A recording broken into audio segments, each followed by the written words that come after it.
3 meetings now where we haven't been able to see the TAs. Feels weird, but it's nice to see them all today. 3? I thought it was 4. Whole year. Oh no, 4 meetings. You're right. I keep thinking 9 months. Just feels like 3, right? Yeah. No, it feels like 3 years, not 3, Yes. 3 meetings. Okay, are we ready to go? Everyone here? We're live. Okay.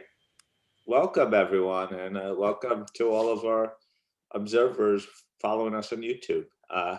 So we are turning to EER assurance today, and I'm going to turn it over to Lynn. I was saying this before the meeting, but to me, it's amazing the progress this document has made and in about a year's time, and how close I feel like we are to the finish line on this one, though we're not crossing the finish line today. But I think that the working group has done an incredible, the task force has done an incredible job in getting the document into really good shape, that we're feeling confident that we'll have a document to approve at the March meeting. So Lynn, congratulations to you and the team. Pauline, I see you're on the call, so thank you for all your efforts on our behalf. And I turn it over to you. Thank you very much, Tom, and good morning, good afternoon, good evening to everybody. Can I start by just acknowledging and thanking the task force members, namely Roger, Fernando, Sashiko, Mario and Paul, particularly noting the last 2 for the commitment they've made in terms of being not on the board, but they've done exactly the same work as the rest of us. So a big shout out in particular to you two, but to the entire task force. I'd also like to publicly thank Pauline for the magnificent job. The reason we're in the position we are today of being able to put in front of you substantially completed guidance and supplement B is because of the incredible work that Pauline's done over basically November. I think it was 5 weeks between our task force meeting and posting the papers. So Pauline, absolutely appreciate the work that you've done and thank you most sincerely. I'd also like to thank Fiona, Josephine, Sashiko and Vili for the written comments they have provided to us in the form of edits. And if anyone else has edits, we'd appreciate them as soon as possible. Thank you. So without more ado, Arman, we'll move on to the next slide.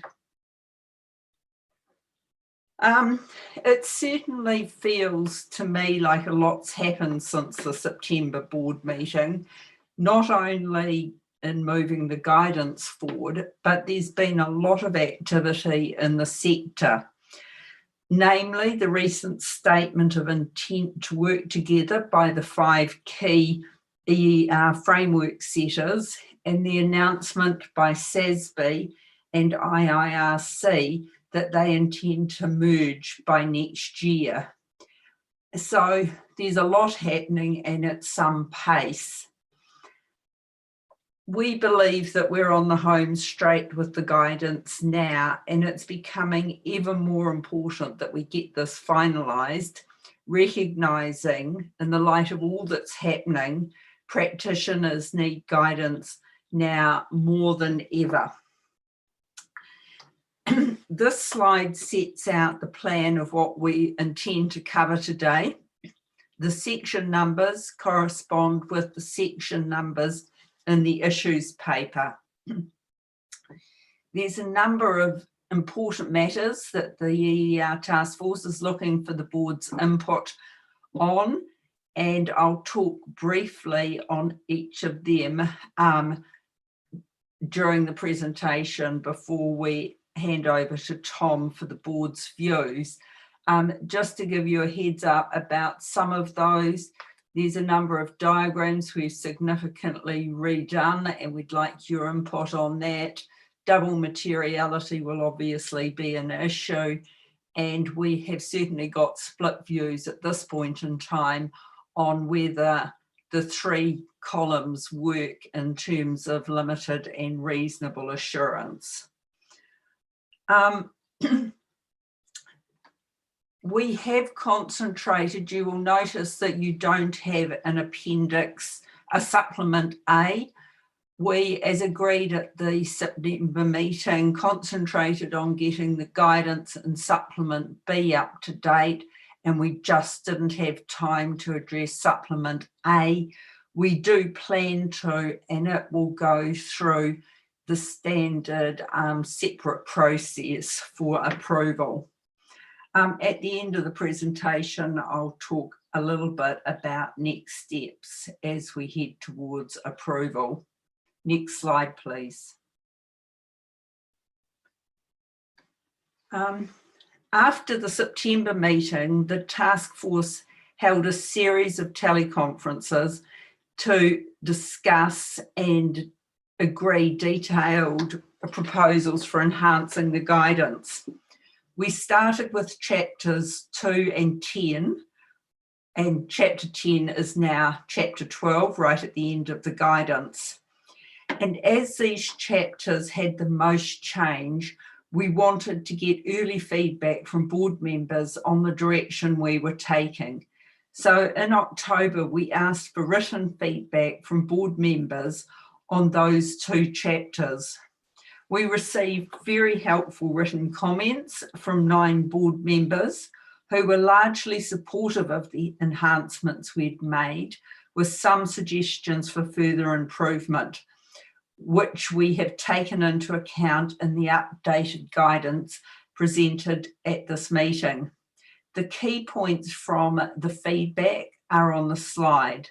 Namely, on chapter 2, we heard board members liked the separation of the diagram into 2 parts, but there were some questions about why some of the impediment boxes had been removed from the previous version of the diagram.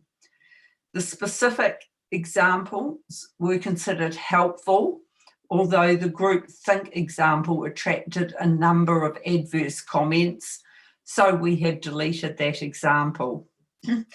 The guidance, we also heard that the guidance shouldn't suggest that professional scepticism is more important on EER engagements than other insurance engagements. It is always important. So we have amended the guidance to make this clearer. On the removal of the boxes, we removed the boxes on lack of assurance or subject matter competence, resource complaints, and familiarity and bias in response to feedback that those impediments would actually be likely to prevent the acceptance of engagements, as they may be in breach of the IAASB Code of Ethics. Other boxes that were not EER specific were also removed or amended. On chapter 12, there was strong support for the illustrative reports, as they provided a simpler way for users of the guidance to visualise the elements of the assurance report.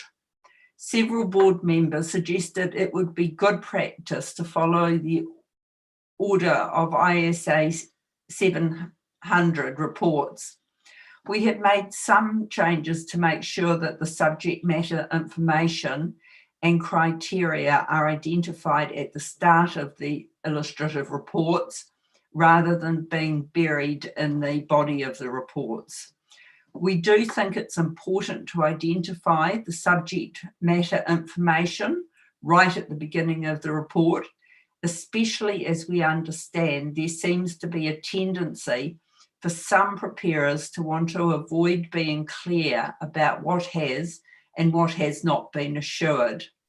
At best, it is unhelpful to users of the report and may even be misleading to them. We also recognise that the standard is flexible and does allow the report to be presented in different ways, provided the required elements are included. So we have not followed the exact ordering of ISA 700 to avoid suggesting that the ordering of that standard is the only option.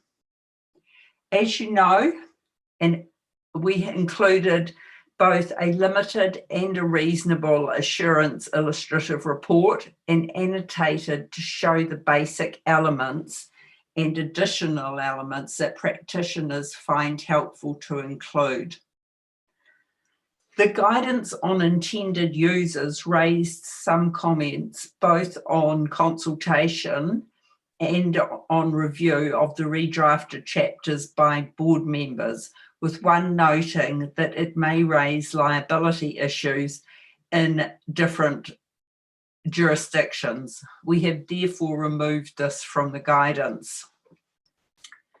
We did get the feedback from a number of project advisory panel members that it is important for the intended users to be identified, as otherwise it didn't place into context the judgments made by the practitioner in performing their procedures and reaching their assurance conclusions. We're therefore looking for guidance from the board about how we might address this issue. I'll come back to these two chapters and this specific question as I talk through the changes on a chapter by chapter basis. Can I conclude this slide by once again thanking the board members who read it. We did know that there was a lot happening that time and we were extremely appreciative of the feedback that we were provided. Next slide, please. Okay, moving on to the restructuring of the guidance. To address respondents' comments to the consultation paper on the structure of the guidance, and as we proposed at the September meeting, we have repositioned some of the chapters. Previous chapter 6 has been moved to chapter 3. The placement is helpful in reinforcing the preparer's role in preparing for assurance and is now positioned directly above the chapter on preconditions.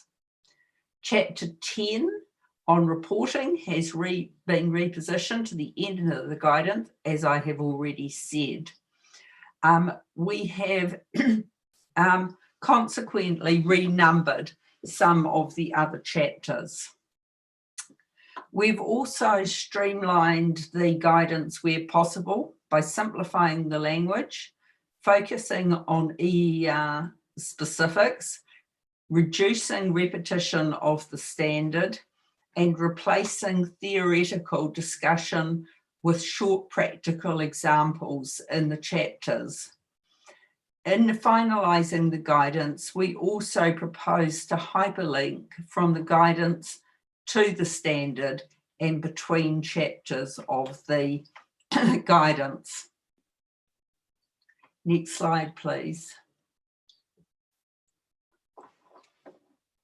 You may remember there was a common theme in the feedback we got from respondents to the March consultation paper that there needed to be practical guidance on the differential requirements for limited and reasonable assurance. In fact, about a third of respondents asked for this. Although this was not one of the 10 key challenges identified at the start of the project, the task force recognised the challenge faced by the practitioners in knowing how much is enough. At the September meeting, we therefore proposed a table as an appendix to the guidance to illustrate the difference between limited and reasonable assurance for those matters that are covered by the guidance. An initial draft was presented at that meeting. The board was of the view that for limited assurance, it was important to show the range of possible assurance, illustrating at least 2 different levels of limited assurance, rather than only one. We therefore updated the table to set out illustrative procedures for limited assurance that is just above clearly inconsequential. Secondly, limited assurance that is just below reasonable assurance. And finally, the third column, reasonable assurance. There's obviously a whole range of positive levels of assurance between the two limited assurance examples we have illustrated. The procedures are only illustrative, and we could never illustrate all possible approaches. And we are not intended to suggest that this is the only approach to each level of assurance or to suggest best practice. We also said in the issues paper that we intended to ask the PAP, the project advisory panel members, for their feedback, and we did that last week, and they said, next slide please.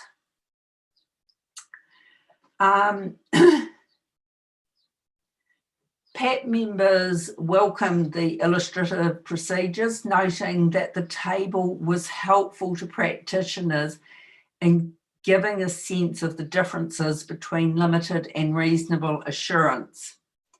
However, they considered that there needed to be more emphasis on what would be enough in practice. Some procedures performed and passed off as assurance are not really assurance at all. In practice, there would be a whole range of procedures that could be performed, and different levels with the range for different aspects of subject matter, depending on risk considerations. It may be better to have just one column for limited assurance that illustrated both the minimum that was expected and a sense of the range of procedures that might be performed from that minimum right up to just below reasonable assurance. Alternatively, if only one level of limited assurance was to be illustrated, PAP members generally considered that the upper range would be preferable, as that is where many practitioners position their assurance anyway. Often the difference is not so much in the nature of the procedures, but the extent. So we are looking for the board's view on this table, whether it would be preferable to only illustrate one level for limited assurance or two. If one, which of the two, the upper level or the lower level, or are there better ways to present it? Just briefly before I hand back to Tom to take comments, there were a few calls from respondents to the consultation paper for further guidance on multi-location engagements. It was not a strong theme, but on our last PAP call, we heard that this was an area of difficulty in practice. So we have included some multi-location considerations in the short example in Chapter 1 of the guidance and the longer example 13 in Supplement B.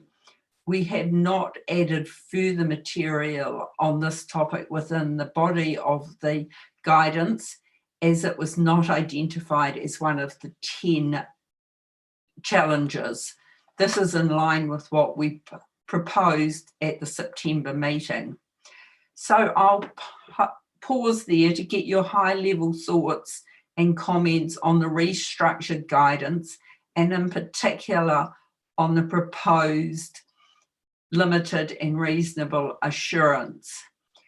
may I suggest that we leave chapters 2 and 12 till we get to go through on a chapter by chapter basis. Can I also add, from the written comments that we have received from board members, they are further divided on whether the limited and reasonable assurance should have 2 or 1 column. So it's obviously an area that people have different views on. So over to you, Tom, and I look forward to the board's comments on the questions on the next slide, please, Aman.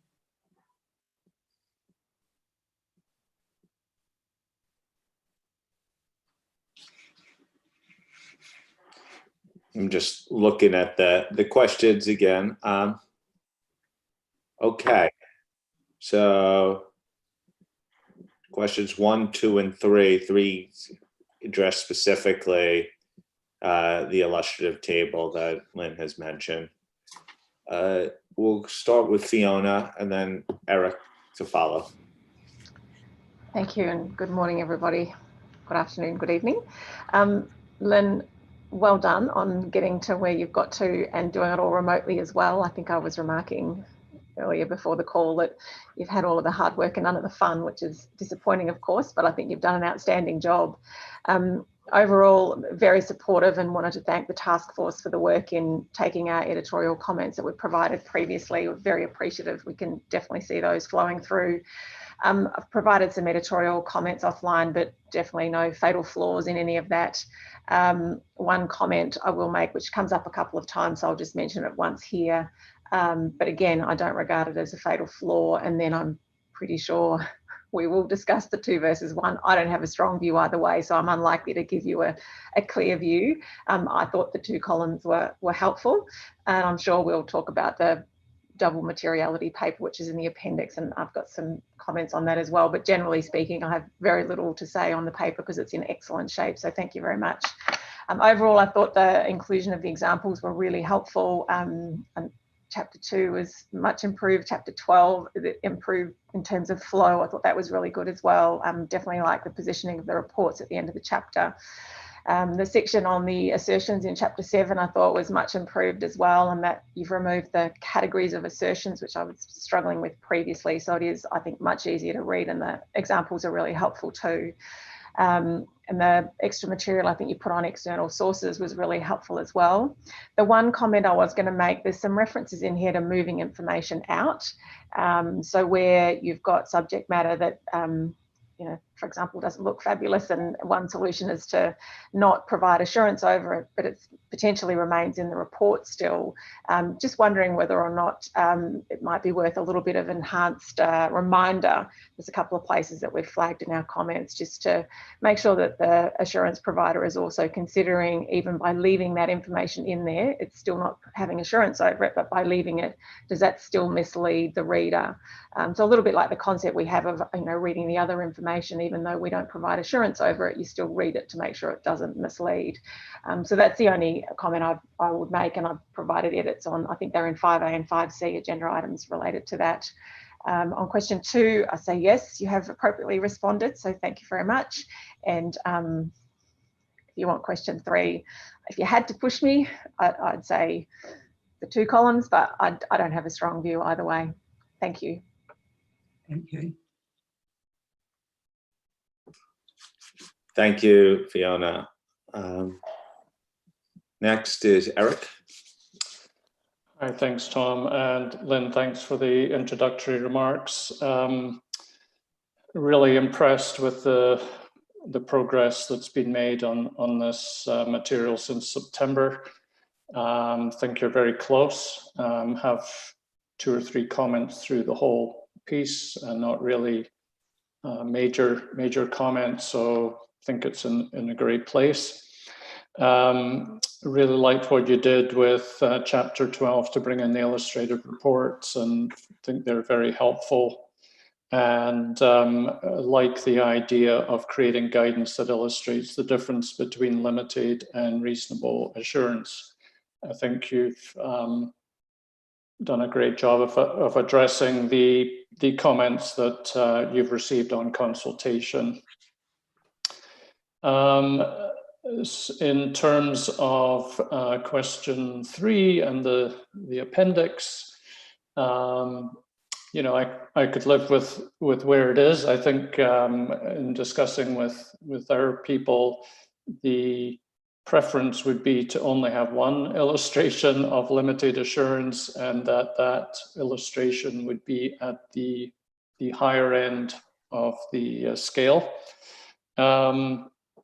We think the illustration could be simplified a little bit more than it is right now, because there is a bit of duplication where the two sets of procedures are the same across both, or appear to be the same across both sets of standards. And so we just wonder whether there's opportunities to focus on the differences between the engagements as opposed to their similarities.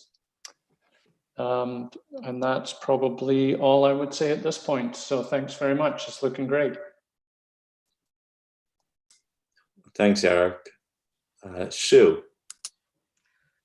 Thank you very much, Lynn. And like others, I am very supportive of the work that you've done. I think the material is looking in a good shape. I like the work on the structure and the guidance that you've built in on limited assurance. So I guess like others, I probably have relatively few comments on the paper as we go through. In relation to your question about the illustrative table, the discussions I had probably replicated the split of opinion that you've already seen elsewhere. Several of the people that I were talking to have a preference for just one illustration and for that to be at the higher end. My personal mild preference, if pushed, would be to have two. And the reason for that is that, as you have noted, there's such a range of subject matters and different assignments that are falling into this, that I just feel that there will be a range of different options available, but it's not a strong preference. So overall, thanks very much, Lynn. I think it's looking in good shape. Thank you. So this is going to be our dilemma on the third question, is that no, if we don't have any clear preferences, at some point we're going to have to choose, which is, and one possibility will be Lynn flips a coin if everyone's indifferent, which I'm not sure that's exactly what we want to do. Josephine. Thank you, and thanks, Lynn and the task force for an amazing job. I mean, you know, I'm one of your biggest fans. I think this is looking really great. In fact, actually, Sue took the words from my mouth, was really supportive of the structure and the work here and the examples that Fiona mentioned.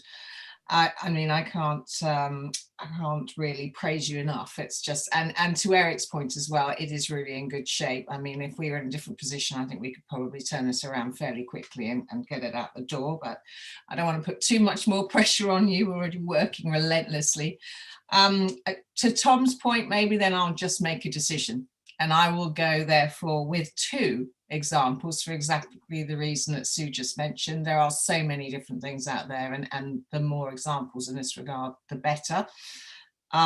If you are, however, finding that you are being pushed to the one example, then I would go with the task force preference in which one to include, which was the blue column, I believe. But thanks again, and like others, I don't have many other comments in the rest of the chapters, and have sent you some editorials already, but we'll get the rest to you as soon as possible. Thanks. Thank you. Great. Kayoe? Thank you, Tom, and good evening, and thank you, Lynn, for the presentation, and thank you and the team and the staff for all the work you have done over the last couple of weeks. Overall, there has been a substantial improvement in the guidance, in my view, in particular in ensuring that the guidance is in line with the standard and does not inappropriately go beyond the standard, and does not inappropriately deal with some technical issues. The guidance has also become much more practical. That being said, there are still a number of technical issues need to be alleviated. In some case, I will provide wording suggestions in my written comments. I have a brief comment to question 2. I believe that the structure of the guidance and the inclusion of the appendix on limited and reasonable insurance, the task force has appropriately respond to the public consultation. My comment to question 3, little a, is in my view, one of the major misconceptions about limited assurance is the view that limited assurance is a defined level of assurance below reasonable assurance.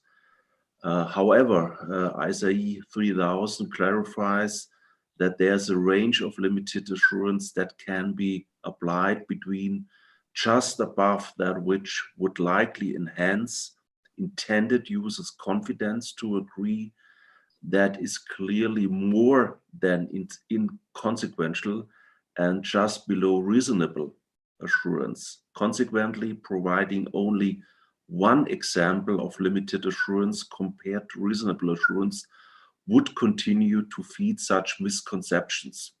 It is therefore important that the example include the 2 levels of limited assurance as proposed.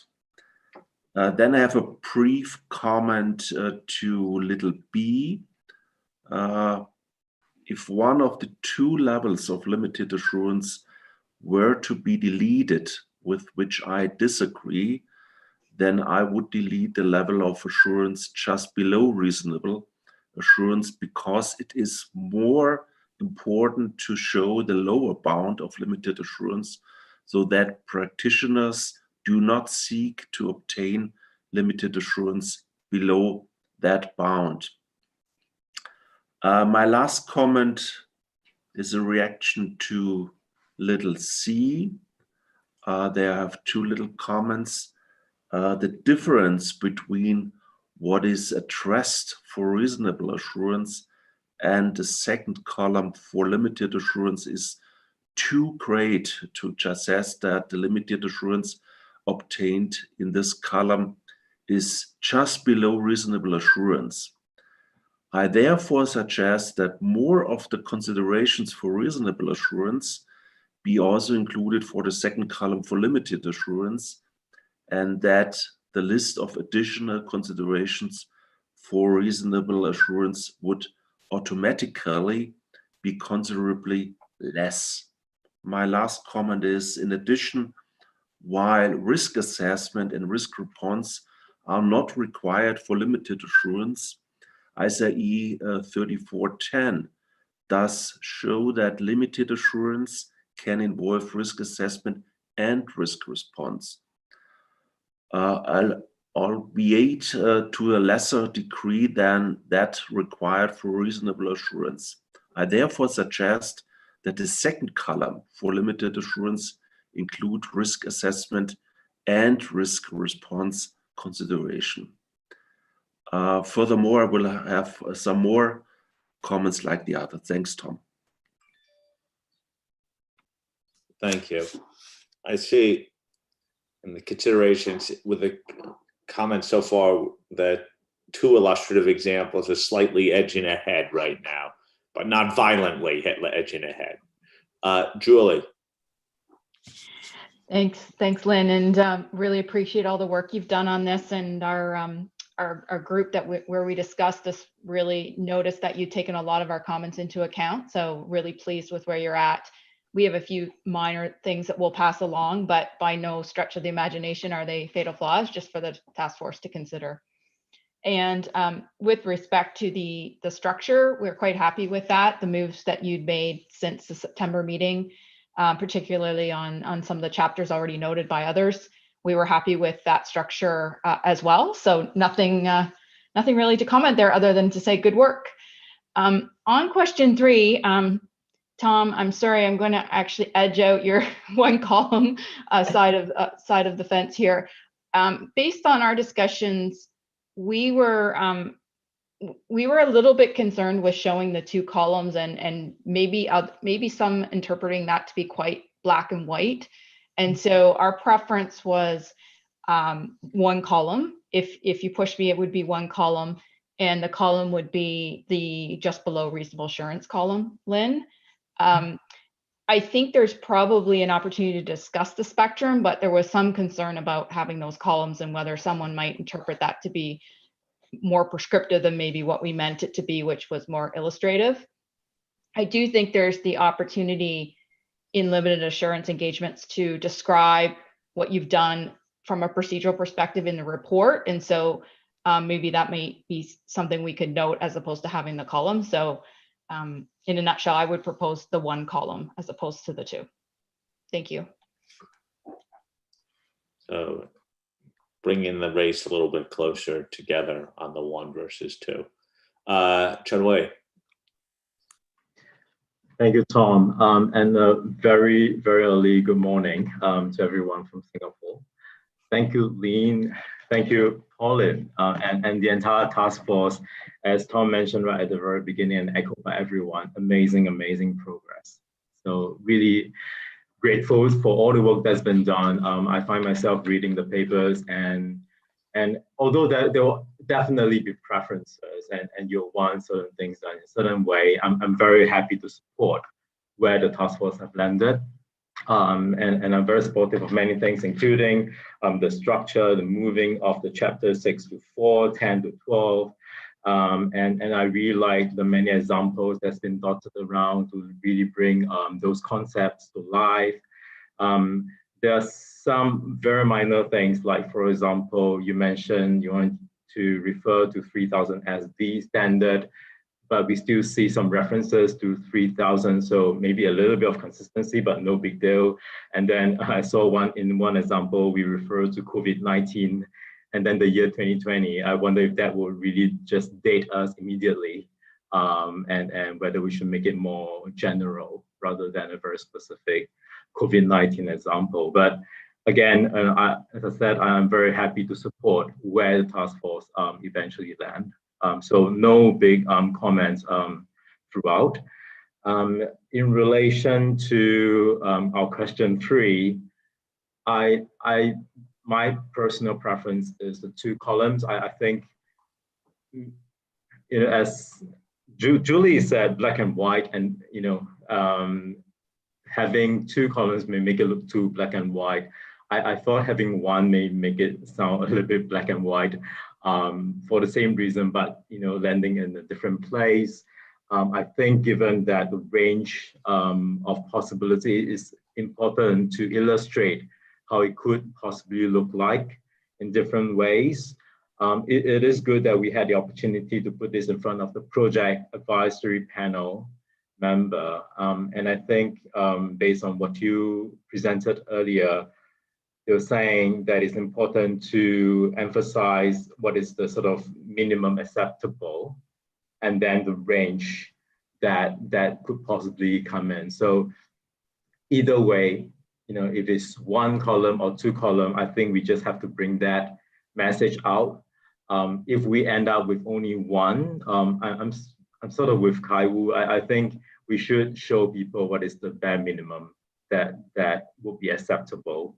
I think that will probably be a little bit more helpful in practice. But by and large, really supportive of what has been done. Thank you so much again. Thank you. Okay, Bob. Thanks, Tom. And yeah, just echo everyone else. Lynn, great work. Pauline, task force, fabulous job. In general, I'll echo the work done on the structure, I think, has really improved this, and it makes it more of a logical flow. The addition of examples has really helped. And I do think you've been responsive with respect to this limited assurance issue based on the public consultation and the board feedback to date. Getting to item 3, I think it's actually Kai Uwe, I think, laid out a reason for my preference, a pretty strong preference, which is the 2-column presentation. I do think fundamentally we have set up in the standards today the range associated with limited assurance. And I think therefore we should be illustrating that concept. Moreover, I think the danger in only picking one of those columns is that people would either, if you go with the low end, people would gravitate to that and think there was perhaps all that's you had to do and you couldn't do more, or there was this gap to reasonable assurance. On the other hand, if we only had the higher level, it would kind of take away, I think, and drive people to confusion with reasonable assurance, thinking that's all the only choice. So I have my preference pretty strongly for the 2-column presentation. Thanks. Okay. Isabel.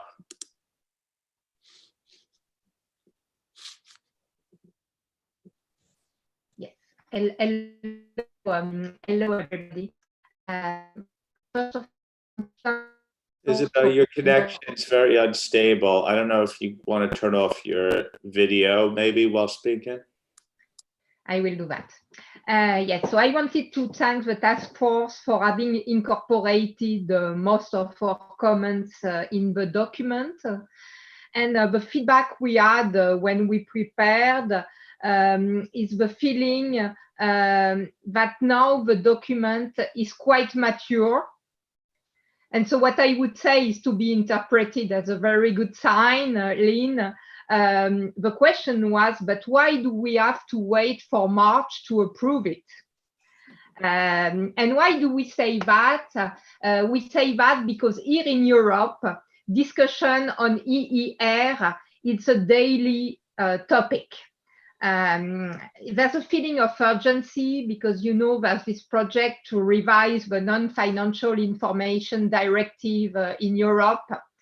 And really daily, there are more publications on sustainability, non-financial information, and climate change than on accounting and auditing altogether, even in the COVID-19 context.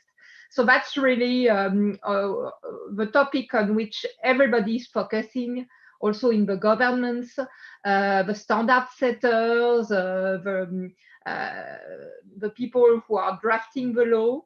So I interpret it as a very good sign that people thought that the document was mature enough and really looking forward using it and publishing it. So quite a disappointment that we still have to wait for March and then the editing process to get it. So on question 2, I have no comments. And on question 3, for the reasons that Kai Uwe has explained, I'm fine with the 2 columns that the 2 columns for limited assurance that illustrate properly the spectrum. And I will also send you some small editorial comments that we spotted when reading the document. Thank you. Okay, Kai Morgan. Thank you, and thank you, Lynn, and the task force for all the work that's been done on the document. I really like the changes that you have done, both to the flow and including examples and so on. Similar to others, I think the document is in great shape.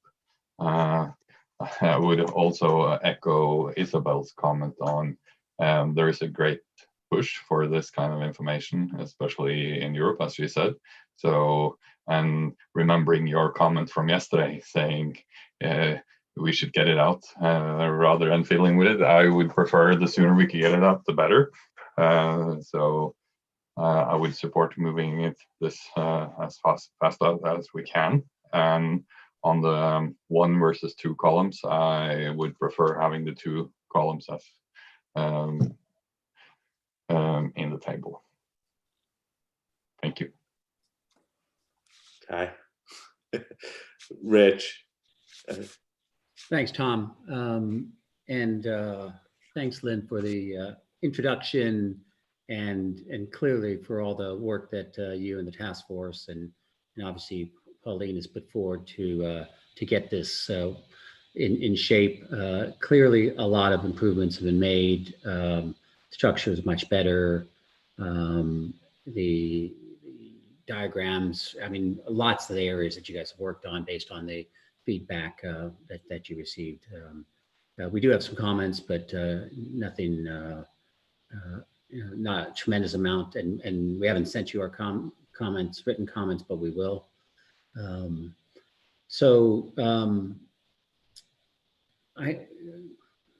Maybe first off, some of the, so you've asked, people have asked you to put more examples in, and you have. I thought though that some of the examples after 371, paragraph 371, to me didn't help in me understanding the spectrum as well as it could. And I thought maybe, sometimes examples work, sometimes they don't. To me, those didn't work. I thought wording would be a better way of trying to show the spectrum. The end of the day, the description of the procedures is what's really going to matter.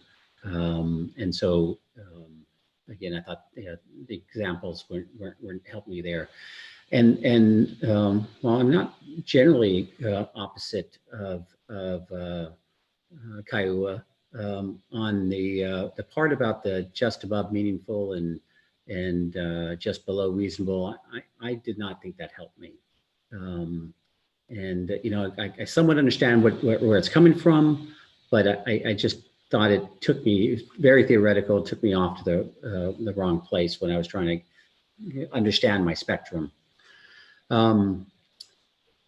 So to question 3, I think it very clearly, I'm in the same camp as Julie for a lot of the same reasons that Julie has put forward. Where would I set that one example? I'm going to put one that's not on the table yet, but to me, just a very good example of a limited assurance report. So not necessarily at the top, not necessarily at the bottom, but just a good example is where I would go, and then narrative to try to explain how that could be different. But I think, so I do very much like 1. If we were to do 2, then I would be in Eric's camp of showing in the columns the additional part. So from column 1 to column 2, so we're not duplicating, additional, and even from column 2 to column 3, where there would be the additional. I just think the duplication, gets very cluttered, and but also I think that's what would really be helpful to someone, is be able to see where that additional amount of work would come in. So thanks a lot, Lynn. I appreciate all the support. Okay. Len? Yeah, thank you, Tom. Thank you, Lynn, and the working group, and Pauline for amazing amount of work, especially to Lynn that you received no downtime after 220. You went ahead and took on another project. Like others, very supportive, like the structure, and also want to repeat that this guidance is long overdue. There's a lot of expectation, and also the market itself needs a guidance such as this. So so supportive of getting this out as quickly as possible. My first comment, maybe not related to this particular project, is the things we learned from this project actually demonstrate that there's a need to revise ISA 3000. But I thought I put on a record, at least perhaps the planning committee can think about it. I know there's a heavy agenda on the work of the IAASB, but this project actually just illustrate that there's a need for improvement, especially on ISA 3000. On the Appendix 5C, initially I was thinking about having 1, but I'm hearing the argument from others, particularly Josephine and Sue. So I'm leaning towards the two column, the two illustrations. If we do go with the two illustration, I think some of the comments expressed by Rich is consistent with our comments. There are duplications between the two columns, and sometimes the contents are not consistent. For example, in some columns, there's a description explaining why the procedures are the same or different, but in the other columns, the description explained what the practitioners are expected to do. So I'll send you some offline comments, maybe can suggest some fix up in those areas. So on examples, perhaps more of a question, because I went back and looked at the introduction of the guidance. The intended user for this guidance, my understanding is go beyond the practitioner, right? That provides assurance service, because the other, I guess the other profession also provides similar type of assurance. So, for example, engineers or others. So my comments on example is they are quite simple, very simple examples, and it seems to be they are written for non-experienced assurance service providers. So there might be in a future situation where more I guess complex example might be needed. That's one. On the other hand, the types of examples, perhaps something to think about is, during the COVID-19, also in the last few months, the increasing number of assurance-related issues in the news. For example, in addition to climate change, but think about diversity and inclusion, gender pay, and other social issues that might be worthwhile to consider including in the examples. So with that, very supportive of the project, and we'll send you our comments offline as well. Thank you. Yeah. Thank you, Len. Sachka? Thank you, Tom. With regard to question 3, although I am a task force member, during my outreach in Japan before the board meeting, I got a very interesting view on appendix, so I'd like to share it, if I may. There were mixed view on the 2 different levels for limited assurance, as others said in my jurisdiction too. Some said it was useful, but others said it was too much and confusing. But one consistent view I got is that there may be some risk of misinterpretation in the future. Theoretically, it is true that the lower end is clearly more than inconsequential, and the upper end is just below reasonable assurance. And since assurance on EER is evolving, there are a variety of limited assurance engagement for similar situation.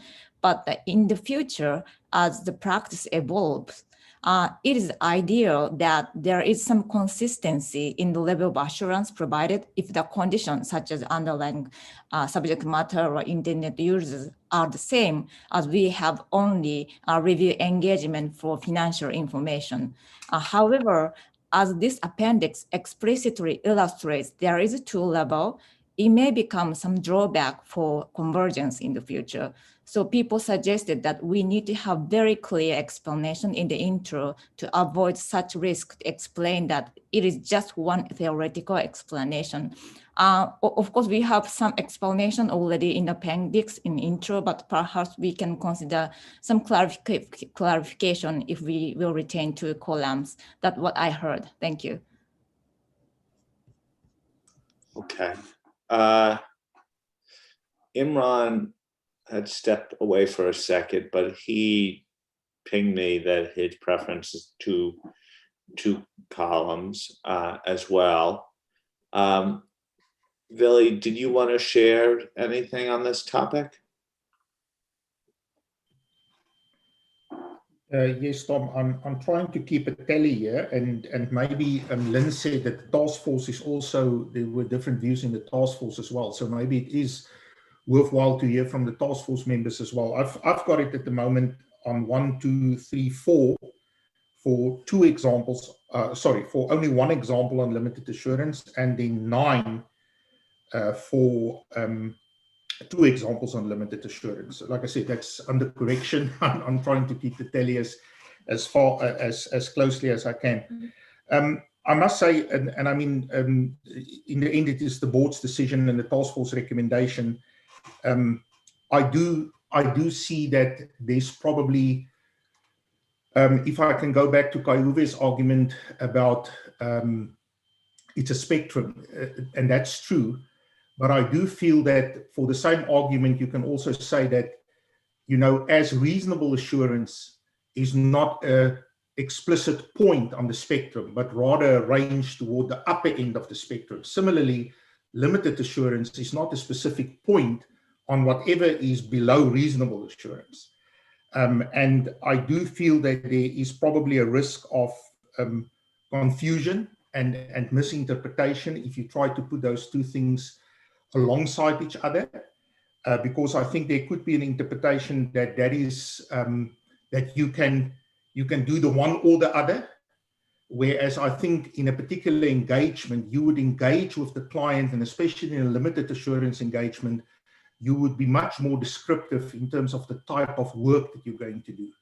And I think Julie referred to the fact that in your report, your limited assurance report would also normally be more descriptive in terms of describing the work that you've done. I'm just, so my big concern is that we inadvertently create the impression that you are targeting a certain level, which I don't think is the case. I think it's limited or reasonable. Remember, in the case of a limited assurance engagement, you also, whether you're going to have the left-hand column or the middle column, you're going to have the same conclusion. And, you know, if are we saying that there might be a need to differentiate that in terms of also the conclusion, which I don't think is what we're saying. I also think that another consideration might be that when we came up with limited and reasonable assurance engagement, I don't think that there was never the intention to definitively differentiate any points on that spectrum. There was more a need to just differentiate reasonable assurance from limited assurance. But recognizing, because you go into a limited assurance, basically saying to the client and the user, listen, I am telling you, I am not going to do reasonable assurance. My work is just going to consist of X and Y. And therefore, I cannot positively conclude that this, in all material respects, fairly present, or in all material respects have been prepared. I can only tell you that based on the work that I've done and the evidence I've obtained, nothing has come to my attention that causes me to believe that. And that spectrum can be wide. And just as you're not planning to target a certain, because even on in that spectrum of reasonable assurance, theoretically there could be different points, but you're just in that range. So that was just a little bit part of my consideration in terms of thinking about whether we present 2 columns or, 2 examples for limited assurance or 1 example for limited assurance. Phil, you know, your concern, in fact, it's what's my impression of the whole discussion is that whether you're on favoring 1 or 2 columns, you're basically addressing the same concern, is this idea that it's a binary, or there's a single point on a spectrum that we're trying to achieve. And honestly, when I listen to the conversation, I sort of hear everyone, regardless of where they stand, saying the exact same thing, is that above all else, we do not want to convey that it's a binary or there's a single point, that there's a range of things to do it. And so I think your advice to us is the same thing, if I understand right, is that concern. You're obviously, people are sort of showing their preference because they think in some ways it may perpetuate what they're concerned about. maybe I'd raise Roger's hands up, and then at the end of the day, we're gonna have to bring this to a close. But Lynn, under any circumstance, wherever we land, I think the drafting, the preface to all of this has to have some language to mitigate the risk that people on both sides are explaining. Lynn, does that make sense? Am I reading that correctly? Yep. No, that's good. Once Roger's spoken, I think it would be useful to give Fernando and Sachiko an opportunity to give their views. Yeah. But I think I'm beginning to see a way through it. So, okay, great. Roger? Yeah, thanks, Tom. Look, I think you've summarised it very well. I think that we have, we agree on the concept that there is a range here. My concerns are that we're starting to look like we're defining the range, defining what is the lower bound, what is the upper bound. My preference is for 1, and we give an illustrative example of reasonable and then describe, so that we capture that area. And if I was doing that, I'd probably be with Rich and sitting in the middle, and we can describe going up and we can describe going down on that within the range and within those circumstances. But the discussion around the board, I think we are agreeing that we've got to describe the range and allow for the range. The discussion at the board reflects the discussion around the task force. So we weren't very helpful in this area of giving Lynn or Pauline very clear guidance, but it does reflect the discussion that's had at the board. Okay. Sachiko or Fernando? Fernando, you want to go first? Yeah, thanks, Tom. And same as Roger, I think we in the task force had the discussion, and probably we split comments half and half. Roger and I were more towards one column, specifically because of what he mentioned. Maybe it could be misinterpreted in practice. Not having something specific in the standard could create a mindset from practitioners to take it as black and white. And I think that describing the range is more appropriate. I like what Willie said. It's either reasonable or limited, and we know there are going to be ranges, but it's not really necessary to specifically say where you are. Because that's not really included in the report. The conclusion is nothing came to my attention or present reasonable, etc. So I don't think we need to go into such a detail. And I also like the comment from Sachiko saying that evolution probably could change things a couple of years from now. And it's better just to stick to what the standard includes and not go into more details if it's not really necessary. Maybe there's a need, as Len said, to reopen 3000 and explore some updates, because now the world is reflecting some engagements that probably were not even considered 5 years ago. And we need to keep that in mind, that standards need to evolve depending on the needs and the different type of engagements as we see them in the real world. So I have to comment here as sort of the keeper of all of our agenda priorities that if our decision can't be made on the immediate attention to 3000 right now, because a revision of 3000, we've seen the dilemma of how backed up our agenda is with the amount of limited resources and the amount of public interest issues. So not to say it's that important, but and not to say that you're saying it's fundamental to it, but in reality, 3000 will not hit our active agenda in the nearest future if we can get other things done. Let's go to Sachiko, and then we'll turn it back to Lynn next, because you suggested that you sort of seeing a path forward, and then maybe we could react to that as a board. Sachiko? Thank you, Tom.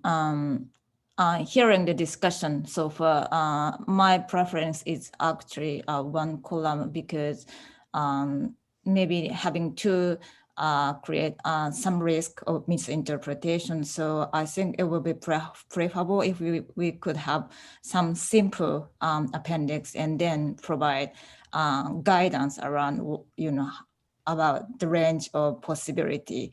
But if we need to keep to, as I stated, I think we need some clear guidance as to how to use the appendix in the intro. That's all. Thank you. Okay, Lynn. So as I listened to the discussion, the slight majority were in the 2-column phase. Everyone was addressing the root causes, but you may have a way to navigate this, and then we'll get a reaction from the board. Thank you. And for the record, I did prefer 1 column as well. So it is very close, and it's interesting that it has reflected what we heard from the advisory panel and what we're hearing generally from reference groups that people have consulted. My first solution is takes up the point that Sashiko made about the evolving nature of this and the importance of us, no matter what we do, of having in the introduction to that appendix the point that this is an evolving area. Also, that we pick up the points that have been made by a number of other people, that this is not binary, it is a spectrum, and link that to the evolving nature. I wonder if there is an answer somewhere between this, between the 1 and 2 columns.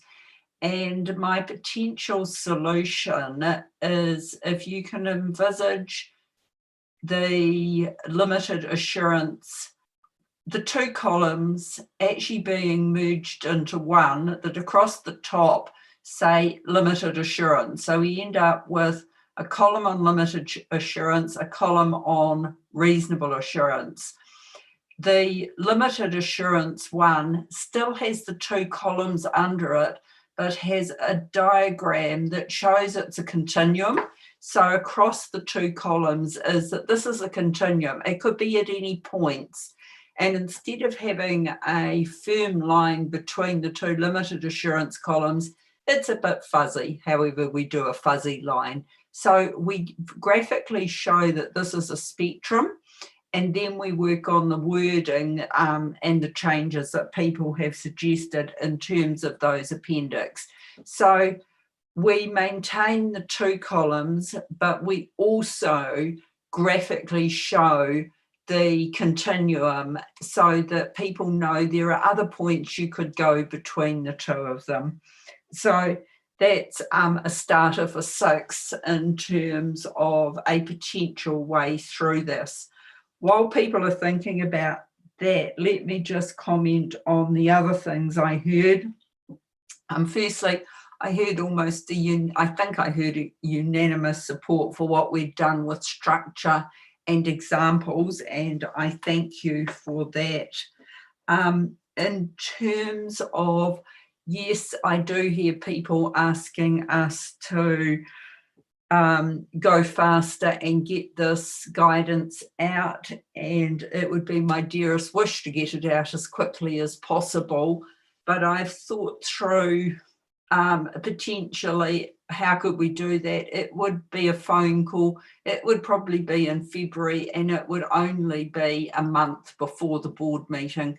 So on that basis, I think it's most sensible just to stay on the path we're on and get it through in the March meeting. It will then go out relatively quickly after that. So that's where my head is in terms of timing. In terms of the point made around 3,000, Tom, I accept that we have a plan and it won't fit, but I'm going to make my own point that I made right at the beginning of this process. I'd love to see an audit standard in this area. I know it won't be on my time on the board, but I do think there have been enough issues raised in this guidance that it should be on the thought about on the medium-term agenda. And in terms of Len's point, yes, this guidance is not just aimed at chartered accountants, and the PAP have made that very clear. There's a lot of different practitioners using this standard, and it is aimed at a wider group of users than just chartered accountants. In terms of your point, Len, about the examples, we did split out the more complex examples into a supplement B deliberately, and it is intended that only simple examples are in the guidance. And finally, to those who have promised written comments, could we have those as soon as possible, please, so that we can deal with them while Pauline is still with us full time. So that's where I'm at. Pauline, do you have any further observations about the appendix that you'd like to add? Because I'm talking off the top of my head now, and what I've said may not be possible. So I wanted to give you the opportunity to comment. Thanks, Lynn. I've been drawing diagrams as you've been speaking, so I think I've captured it. And what you've said, I think, fits quite well with what we heard from the PAP members as well. So no, I don't have anything else to add. Thank you. Thank you. So thanks, Lynn. Okay, I think questions 1 and 2 were pretty well set right now. You just waited for further guidance on 3. What I would call yours is a hybrid one illustration approach to it, which would address the concern about single point time. It addresses a lot of the concerns that Billy made. I found it interesting to see here that even though the task force didn't have a strong opinion, that a number of the members sort of leaned towards the one illustration as well. So what I'm going to say is really, on this basis, it's maybe tough for people to conceptualize. Could we get a sense, does anyone object to the way that Lynn suggested the task force go back and develop the illustrative table, which is, I guess, Lynn, I call it a hybrid one approach, if that makes sense. I don't see any objection. The fact is that people were relatively indifferent. I think what you're suggested is a way to deal with the concern that was on everyone's mind, that it's really a spectrum within one category. And that points out to Billy, goes to Billy's point about not giving a sense that there's actually multiplicity of things being suggested. Is that fine by everyone, that we'll turn it back to the task force to develop that approach to the illustration? Bill? And Tom, if I saw your hand up. Yeah, thanks. So this isn't. I won't vote on it anyway, but it's not a fatal flaw for me. But so I understand what you're saying, Lynn. I do like the idea of the top. I mean, the 2 columns, still puts the points in there. But if that's where you want to move forward and we're split on this, I would just encourage further qualitative wording in there that brings out not just the top, but brings out that spectrum throughout the. So if you're going to keep the 2 points, then at least say it could really be on anywhere in between here. And so trying to expand on that, I guess. Yeah, that's what I had in mind, Rich. And Tom, if we can't make it work, or if we're uncertain about it, we might circulate it to people before the March meeting. It seems to me that this is something that you guys maybe done with rather quickly, and we could just circulate for comments among the board and iterate on it if people so choose. As it's probably in the end won't take the most time of all your task force's responsibilities. So I suggest that we circulate an example of this sooner rather than later and get feedback. Tom, that will depend on us getting the written comments, because I'd rather do it once with all the written comments at the same time. Okay, that's a word to get the comments in sooner rather than later. Okay, Lynn, back to you. Next slide, please.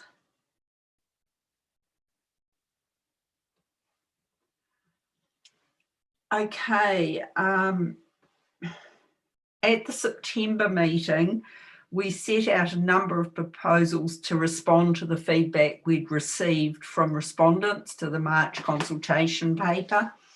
And the next few slides summarise what we proposed at that meeting and what we've actually done since to address those proposals. I intend to talk through, first of all, the introduction and the first 6 chapters, very briefly, of course, and then I'll pause for comments and questions, and then we'll take the next 6 chapters and once again pause for questions that anyone might have. Next slide, please. Okay, so as I've just said, on the left-hand side, you're going to see what we said we'd do, and on the right-hand side, you're going to see what we've done. On the introduction, we have included the name of the standard and the title to the guidance, something we should have done from the start but managed to overlook. We retain the references to the standard on the grounds that the name of the standard is now in the title. We've replaced the S's and G's with paragraphs, and we have also updated the first diagram to reflect the new ordering of the chapters, and we've clarified that the guidance presumes that practitioners have read and have an understanding of the standard. So that's the appendix. On chapter 1, there were calls for the guidance to suggest that the use of the work of experts was dependent on the level of assurance or whether the subject matter was financial or non-financial. There were also calls for guidance on how to assess their competency and objectivity. We have clarified that using the work of experts is not dependent on the level of assurance or whether the information is financial or non-financial, but is dependent on the nature of the and complexity of the underlying subject matter and its measurement or evaluation. Considerations on assessing the competence and objectivity of the practitioner's experts is included in the limited and reasonable assurance appendix. We've amended the diagram so that we don't suggest that there are different levels, a high or low of competence, but rather that assurance competence and subject matter competence are on a continuum from more or less competence. We've also included a short example in this chapter to illustrate considerations from the practitioner when deciding whether they might use the work of an expert. The examples in Appendix B also deal with a range of subject matter and scenarios practitioners may encounter And some of those examples, and in some of those examples, there is consideration of whether the practitioner may wish to use the work of experts. On Chapter 2, which is professional skepticism and professional judgment, as I've already said, we split the diagram into two. The first one deals with impediments and other factors affecting the exercise of professional skepticism, and the other illustrates skills and behaviours that might support the exercise of professional skepticism. We also included a number of short EER examples in this chapter. As I mentioned earlier, we sought written feedback from the board on the chapter, and the enhancements we made were largely supported by those comments. On Chapter 3, to respond to the proposals, to the feedback, we proposed giving further guidance on readiness assessments, making sure that the guidance didn't suggest more than was required by the standard, clarifying that the rationale for a rolling program of assurance should be user needs rather than cost. We clarified that as subject matter changes over time, completeness is considered in relation to what is within the agreed boundary of assurance. We clarified that the primary test should be on the scope of the engagement has a rational purpose, and considering the suggestion for guidance on a stand back. So we have, in terms of this chapter, clarified the guidance on readiness assessments, making it clear that such an assessment would not be an engagement performed under ISAE 3000 revised, and avoiding the suggestion of work effort beyond that required by the standard. We've also included a Part A to example 10 in Appendix B, which is the IIR example, to illustrate practitioners' considerations when performing readiness assessments. We have clarified the points on the proposed boundary of subject matter information and have included two short examples in the chapter. The task force also considered an example, considered the suggestion for guidance on a stand back, but as a stand back is not required by the standard, we haven't included this in the guidance.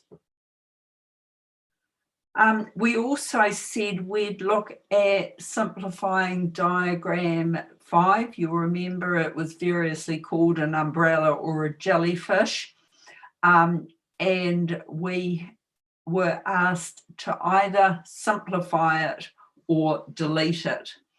So if you move to the next slide, please. It's fair to say we've spent a lot of time and several iterations trying to find a replacement.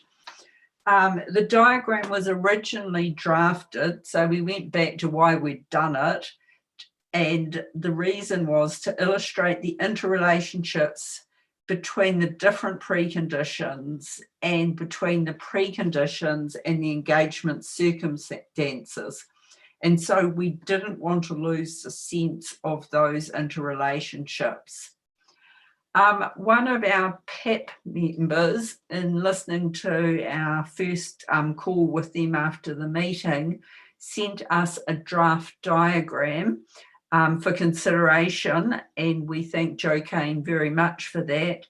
And we also got another suggestion of a diagram from a respondent in South Africa to the consultation paper. So the current diagram that is on the screen that you can see is a combination of those two lots of input. And we would be very interested in your views on whether the diagram is helpful or not. We also would welcome your views on the summary box on the right-hand side of the diagram, or whether it should be at the end of the chapter where we've currently put it, or whether it's just repetitive and should be deleted.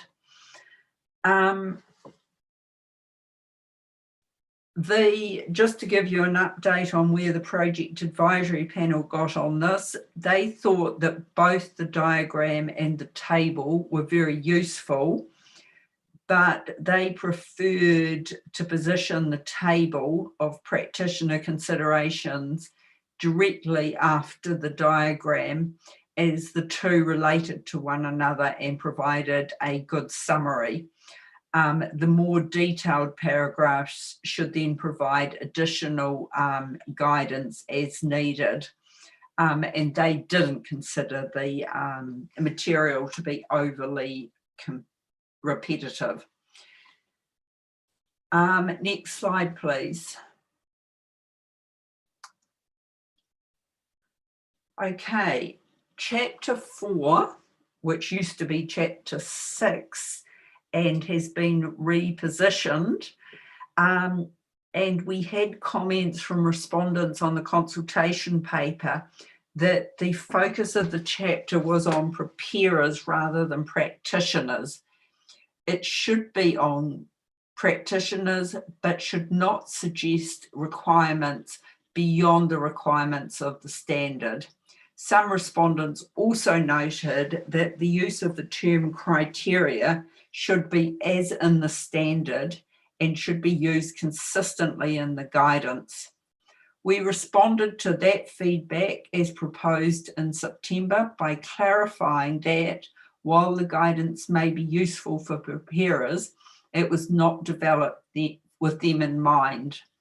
The focus of the chapter is on guidance for the practitioner in considering the entity's process to identify reporting topics. While there is no requirement for the practitioner to review that process, the guidance is intended to assist the practitioner should they decide to review the entity's process to identify reporting topics. There is also no requirement to determine whether the process is appropriate or effective. We have also in that chapter tried to simplify the language.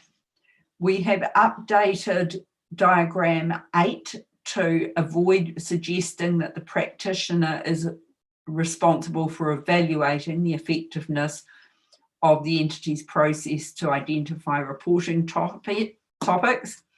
We have referred throughout the guidance to the entity's process to identify reporting topics when we talk about that process, and we have avoided using the term criteria to describe the process.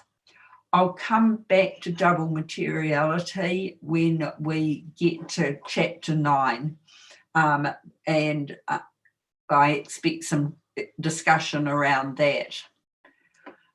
Chapter 5 is on the suitability of criteria, and it has been updated so that the term criteria is used as it is in the standard. We have also included a simple analogy to explain the concept of criteria and the characteristics of suitable criteria using a sports analogy. Some respondents have called for further guidance on completeness of criteria, and to address this, we have included 3 short examples in the chapter to illustrate when criteria may not be complete, including when they are so-called established criteria. Finally, on chapter 6, which is on internal controls, we have renamed it to avoid suggesting that evaluating internal controls was required for limited as well as reasonable assurance. We've included guidance that when the entity uses complex IT systems, the practitioner may need to consider whether to use the work of an IT expert. We have also clarified that the nature of complex systems of internal control is not a prerequisite for assurance, even when internal controls are immature. There may be a simple process that the preparer follows to prepare the subject matter information. As proposed, we have also given greater prominence to governance and oversight. Appropriate governance, oversight, and having a reasonable basis for the subject matter information are management's responsibility, as you know, and underpin the entire system of internal control. So we wanted to give it more emphasis in the chapter. And as already said, we have given further guidance on external sources of information. We've done this in chapter 8 with a link through from this chapter. So you've now listened to me for a little bit of time, so it's time to hand back to Tom for the next set of questions, which effectively ask you for any comments that you have on the introduction and chapters 1 to 6, in particular whether the task force has appropriately responded to the public consultation and your feedback at the September meeting. And specifically, we'd like any opinions on the new diagram 5 and the positioning of the table in chapter 3. So with that, or yes, that's it. So Tom, back to you for any comments about that. And I did note that some of you have said that you have no further comments or you've handed them in writing, and I acknowledge and thank you for that. And just for clarification, even though there's a reference to double materiality in this chapter, let's defer that discussion to chapter 9, where it features more prominently. Is that correct, Lynn? Yes, that's correct, Tom. Thank you. It feels like it fits better in 9. Yeah, it's a much more fulsome discussion of the concept there. Okay.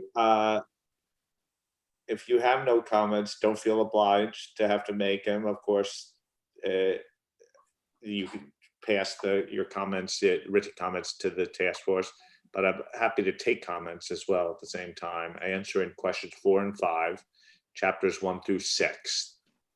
Eric. Thanks, Tom. Not many, Lynn, but just want to go through the major comments or the more significant comments that we have. On the introduction, I think one of the challenges that practitioners have been facing up to now in practice is in situations where the EER reporting framework requires the inclusion of financial information that's extracted from the financial statements. And the feedback that we've been getting from some of the firms is they're not sure how to report on that financial information that's inside an EER report. And in fact, there's an inconsistency in practice because some of the firms are actually issuing 2 reports.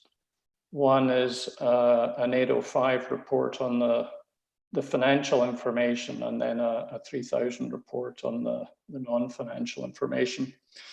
So we have asked that that be clarified in the introduction when you're talking about the EER report and the EER information. And I have some suggested wording that we can share with you on that. With respect to Chapter 4 and the use of the term criteria, you know, we noticed that you have done a lot of changes as you've articulated there, but we still feel that it's referring to criteria during some of the text that's talking about the preparer identifying the reporting topics. And we don't think that that's how criteria is intended to be used within 3000. You know, just as one example is in paragraph 215A, it says includes the criteria applied by the preparer when including reporting topics. So that to me sounds like you're using criteria as being criteria used to determine the reporting topics. So we just think that need to go through that chapter one more time and just see if there's ways to eliminate potential confusion that might cause in chapter 4. One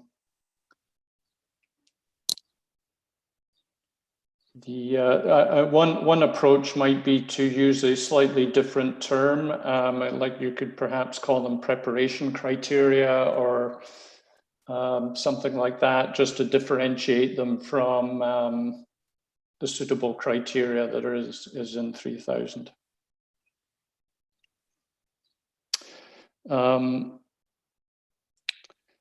We wonder whether paragraphs 228 to 250 could be streamlined to have less of a sustainability focus.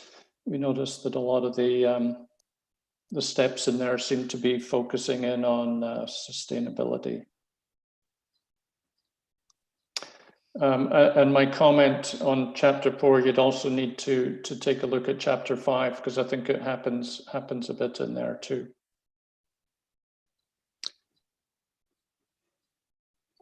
With respect, one further suggestion is paragraph 134A, where the content there focuses on consistency. But we wonder whether it's really the important issue here is really the measurement of the criteria being fair and comparable is more important than the consistency topic. And lastly, in responding to question 5, which is the diagram and the table in chapter 3, I think we were supportive of retaining the table below paragraph 71 at the end of the chapter, and perhaps you could link the diagram back to paragraph 24 of IAASB 3000 to explain each step in the flow. But we really like that diagram. Thanks. So that's all I have. Thank you. Thank you, Eric. Kaiwe? Yes, thanks, Tom. My reaction to question 4 is that I believe that the task force has appropriately responded to the public consultation on the introduction and chapters 1 to 6. I have, however, a number of important technical points that I will provide in my written comments offline. One important point is that in chapter 6, there are still a number of instances where the guidance does not adequately distinguish between a reasonable and limited assurance engagement. My response to question 5 is that I support the inclusion of the simplified diagram and the table at the end of the chapter. However, in both the diagram and the table at the end of the chapter, the wording suggests that the evidence that the practitioner is able to obtain is different for limited and reasonable assurance. This is, in my view, not correct, because a practitioner should always be in a position to obtain the evidence needed for reasonable assurance, regardless of whether the engagement is a reasonable assurance or limited assurance engagement. The reason for this is, with respect to a limited assurance engagement, is that a practitioner is expected to dig deeper if the evidence sought to achieve limited assurance causes the practitioners to believe that the subject matter information may be materially misstated. See the paragraph 4811 of the standard. Thanks, that's all. I give back to you, Tom. Thank you very much. Josephine? Thank you. Lynn, in respect to question number 4, yes, I believe you have appropriately responded. Thank you. In respect to question number 5, I really like the new diagram, and I did have a comment that I thought the table should follow, so I would prefer it next to the diagram if we can. That made more sense to me. I did just listen to what Caio said. I'm not sure that I necessarily agree with that, but maybe that's something you need to chat to him offline and try and understand. So I was happy with what was actually written there. The only question I have is that in all the, or the only point I want to make, I've really got tiny editorials, is that we do now talk about boundary. Right in 31B, the judgment involved in agreeing the boundary of the subject matter information. And I felt like in the previous versions, we were clearer about what we meant by the boundary of the subject matter information. And later on, we talk about the boundary of the report. And then we seem to mix boundary and scope. And I've picked up some of those as I've seen them back, but ultimately we understand what that is because we've been doing this for a long time now, but it might not be clear if you pick it up and you immediately see it in chapter 31. So perhaps we could have some minor explanation. I really don't want to add more to your burden of guidance here, but maybe just we need to expand a little bit more on that so it is clear. And that's it. Thank you very much. Thank you. Sue? Thank you. In response to the questions on question 4, yes, I believe the task force has responded to the feedback given. And in relation to question 5, I find the diagram much improved. I think it's helpful. I would like to retain it. I would also support having the table immediately following it. I think, you know, we all have preferences. Some people are more visual, some will want to read and see the narrative. I think the two things are complementary, so I would support retaining and having them in the same area. Thank you. Thanks. Fiona? Thanks. Question 4, yes. Question 5, really like the inclusion of the diagram. I would support the tables being at the end, so where you actually have them at the end of the chapter. So not helpful given you're going to get mixed views, but I'm very confident that like the other challenges you've had, you will still be able to sprinkle your magic fairy dust and come up with a solution that everyone's happy with. So thank you. Thanks. Thanks. Rich? Thanks, Tom. Just a couple points. One, as I said, we'll send some detailed comments on the document, and you don't need to worry, they're not major of any sort. They are focused mainly on examples and just trying to get them in our minds a little more helpful, a little more specific. So hopefully you're taking that in that sense. The comment on 2, which I think you might not be surprised. I know it was raised earlier, and you tried to address chapter 2 being basically sounds like more of all engagements, and you try to make it more specific to EER, I still think that it is still at the broader sense. That said, you know, where we are is where we are. No one else is bringing it up, so I can live with it as it is. On the diagram and the table, I like them both. I think they're big improvements on, especially where the diagram was before, and it's a toss-up on the location. Up to you guys. Okay, Rich for the last hand.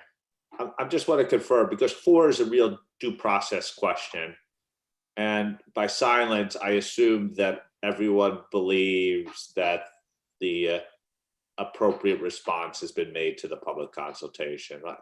You can't read the paper and all the issues papers and all the discussions that I've had, in my mind, would conclude any differently. But I just want to allow people, if they wanted to come on the record and object, to do so. Okay, let the record show that everyone believes that the task force has appropriately responded to the public consultation and the feedback given at the meeting as it relates to chapters 1 and 6. I think there's a strong view that, included by myself, that the diagram is so much more improved and understandable. I think we're going to leave it to the task force to determine, with the idea that the table will be retained, where to put it. We're in your expert hands on that one. Lynn, would this be a good time to break right now? We're pretty much halfway through the actual document itself. We'll be going for an hour, 15 minutes. What I'd suggest is that we take a 15-minute break. We reconvene at 5 minutes after the hour. And I'll let you have a coffee, take a break, get some fresh air if you want, and I'll speak to you soon. Excellent input so far. Thank you. Thanks.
2-minute warning.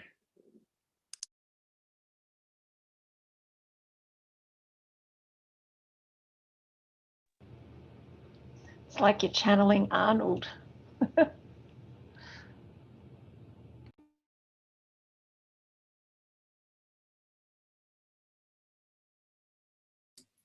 He's not clapping his hands though. Good point.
Okay, could people turn their cameras back on?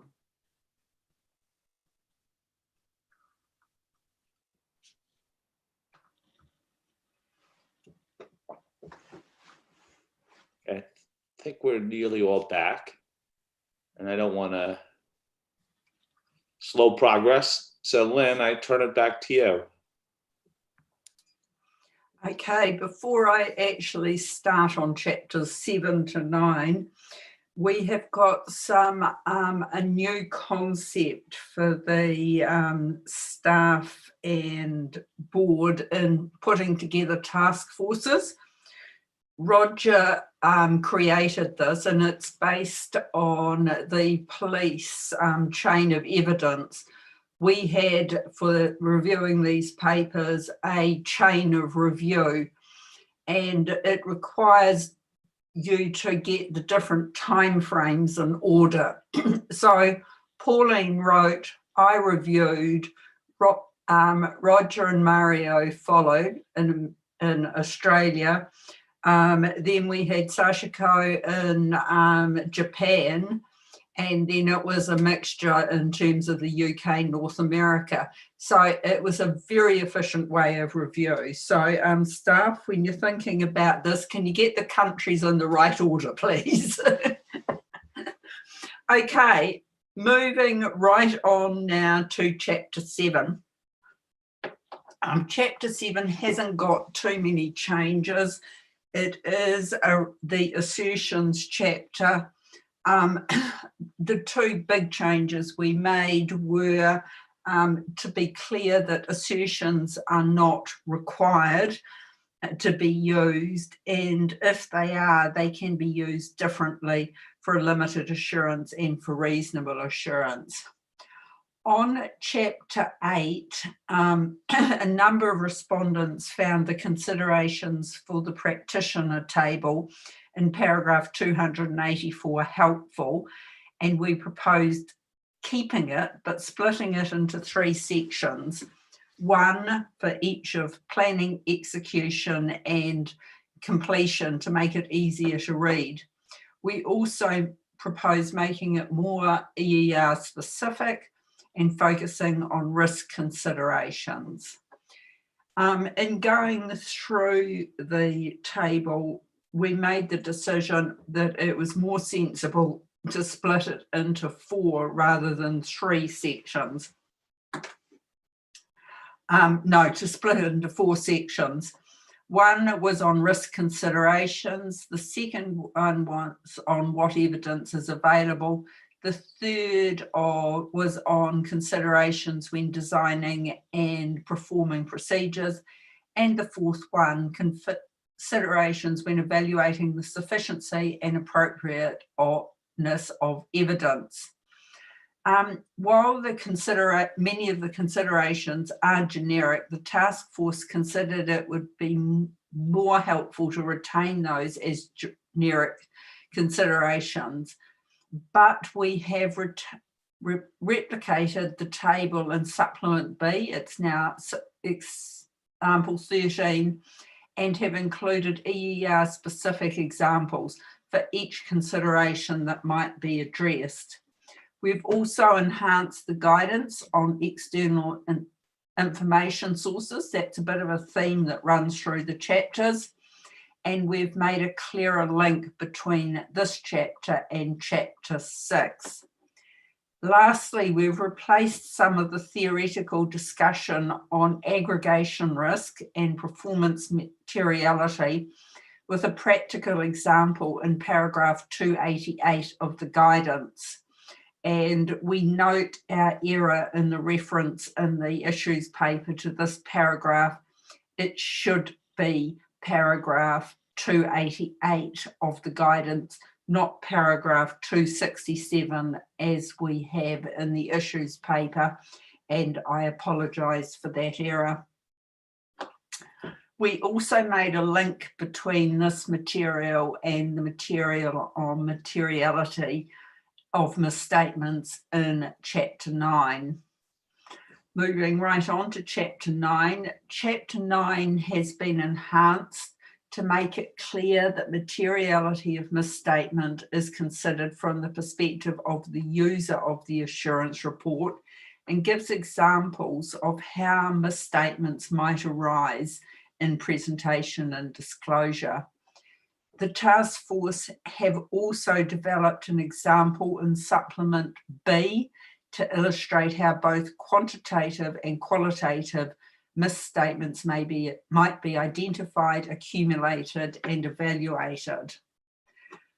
We also replaced the diagram with one that includes the consideration of individual misstatements before accumulating uncorrected misstatements. We've improved the linkage between the diagram and the text, and the next slide shows the new diagram. But before I move on to that, we have also looked at the concept of double materiality. We have, with input from a member of the project advisory panel, developed some guidance and an example which are currently included in Appendix B to the issue paper. We recognise that some standard setters and more recently regulators may require the concept of double materiality to be applied. For example, the European Commission has recently consulted on the EU Non-Financial Reporting Directive, which includes the concept of double materiality.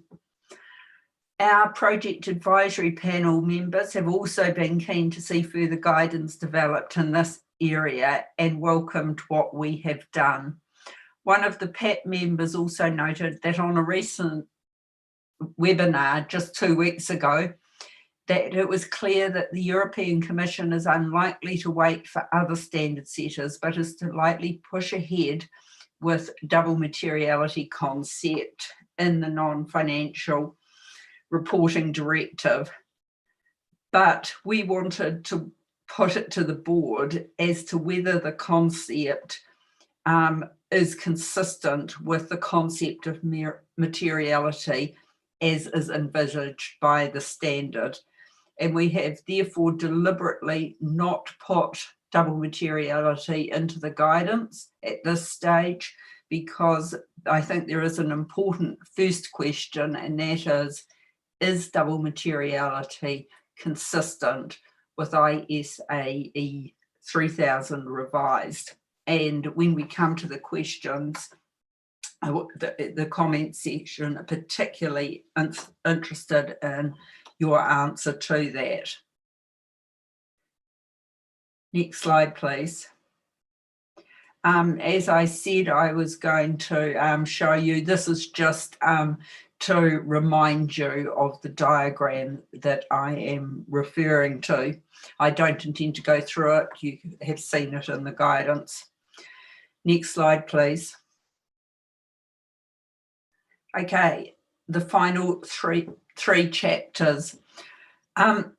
Chapter 10, which is the qualitative information chapter, the task force has made the changes we proposed in September, including the addition of a number of examples in Supplement B to illustrate, among other things, obtaining evidence when preparers have relied on external and multi-location information sources in preparing the EER information, obtaining evidence through testing of internal controls, and identifying, accumulating, and evaluating qualitative misstatements.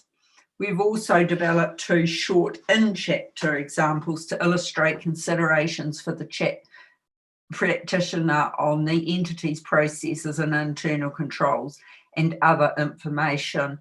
And I suspect that is where we're going to have to do some updates for your question, Fiona, around other information.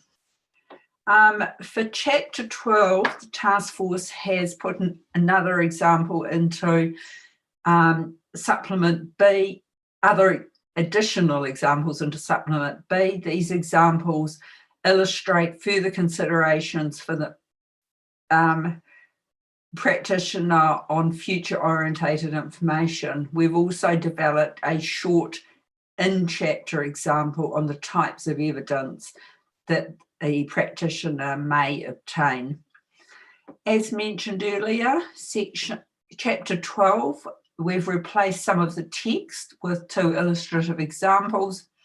We've deleted the guidance on addressees as we receive feedback that it was both confusing and may raise legal liability issues in certain jurisdictions. However, as mentioned, we did get feedback from a number of PAP members that it's important for the intended user to be identified, as otherwise it doesn't place into context the judgments made by the practitioner. We also added information on inherent limitations and emphases of matter and how to differentiate subject matter and other information. We also changed the title of this chapter to better reflect the guidance, and it now is entitled Communicating Effectively the Assurance Report. There's also a number of other editorials arising from the September meeting and the consultation on Chapter 12. Moving right on to the questions, before I turn to Tom, let me just go through them. The first one is the same generic question as, have we appropriately responded to everything we have heard? And on Chapter 12, we are particularly interested in whether we dealt with your issues that you raised in terms of written feedback, and also how we might best respond to the project advisory panel's feedback on the need for intended users to be identified in the assurance report.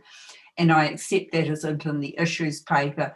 It came up because the PAP call was after the issues paper was posted.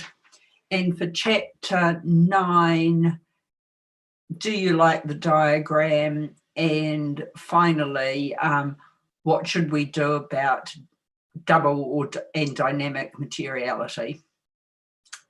I think there's a problem with that slide. It says material. It's meant to say materiality. So thank you very much. And back to you, Tom. Thank you, Lynn. Okay. Any comments on question 6, 7, and 8?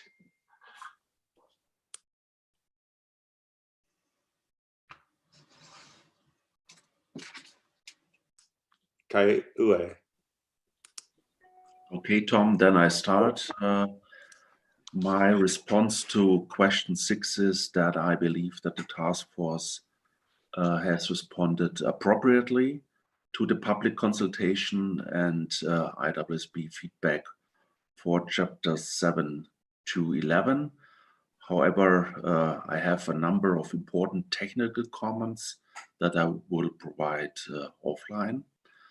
One overarching issue with chapter 7 is that it does not adequately distinguish between how a surgeon would be used differently in a limited assurance engagement, not requiring risk assessment and responses to risk compared to reasonable assurance engagement that does. I suggest that this be remedied. My response to question 7 is, again, I believe that the task force has responded appropriately to the public consultation and IAASB feedback on chapter 12.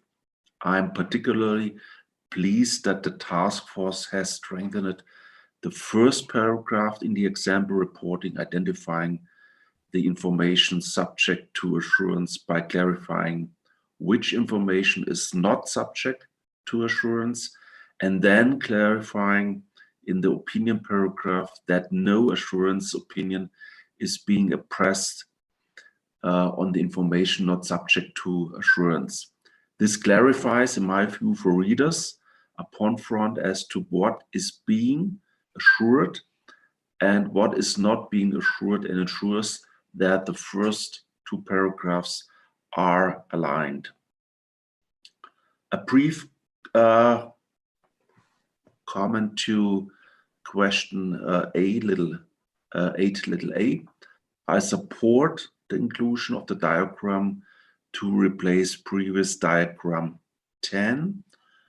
Then my reaction to a little b is I have a main concern with the treatment of double materiality and dynamic materiality in the appendix, is that the treatment actually appears to relate to the relevance, completeness, and neutrality characteristics of suitable criteria rather than the concept of materiality of misstatements are used in IAASB 3000. This results from the fact that some frameworks refer to a materiality process when seeking to choose reporting topics and information to be reported, rather than speaking of the relevance, completeness, and neutrality of the criteria. The guidance in Appendix 3 could be included in the guidance material if appropriately amended to make this distinction, but not in Chapter 9, since the guidance in Appendix 3 does not relate to materiality is used in IAASB 3000. These are my reactions. Thank you, Tom. Thank you, Kai. Eric? Thanks very much. Just in terms of the task force appropriately responding to the public consultation and the feedback, again, strong yes to that question. The only comments that I really want to focus on this discussion would be in chapter 8, under paragraph 282, there's a table that deals with audit evidence considerations, and we just wonder whether there's a need to distinguish here between limited and reasonable assurance engagements. The other table that we were talking about earlier that distinguishes limited and reasonable assurance doesn't really go through those same considerations from an audit evidence perspective. So we just wondered whether it would be helpful to make that clearer. With respect to the diagram to replace diagram 10, definitely support that. It's very well received. And with the double and dynamic materiality as set out in Appendix 3, we are supportive of including it in the guidance, but similar to what Kai just said, don't think that Chapter 9 is the right place to put it because it's not really dealing with the auditor's materiality. Our suggestion would be to consider putting it in Chapter 4 when you're dealing with the reporting topics and those factors. And those are my comments. Thanks. Thank you, Eric. Rich?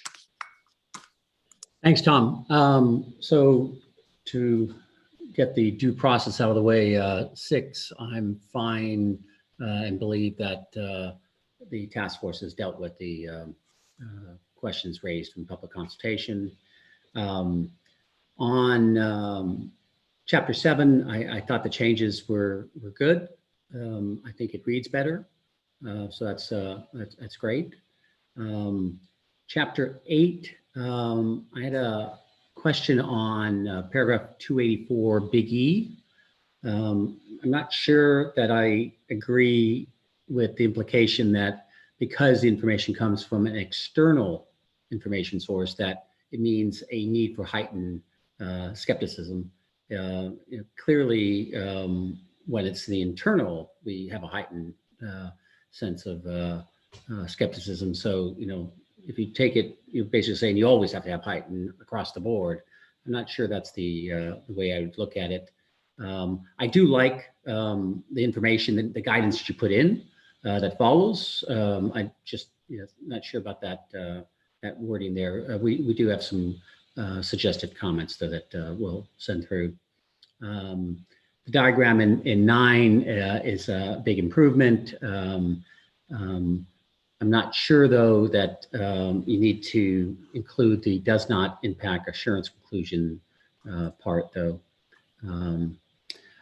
If I skip the double materiality for a second and just go on 12, again, I like the method you adopted to deal with 12, especially where you annotate the example report. I think it works. It's a good visualization. It's too late for me. Sorry, guys.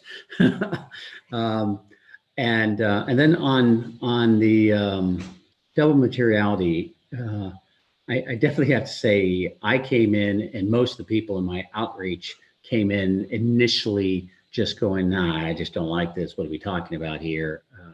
It just didn't seem the way to go. But the more we talked about it, the concept I'm okay with.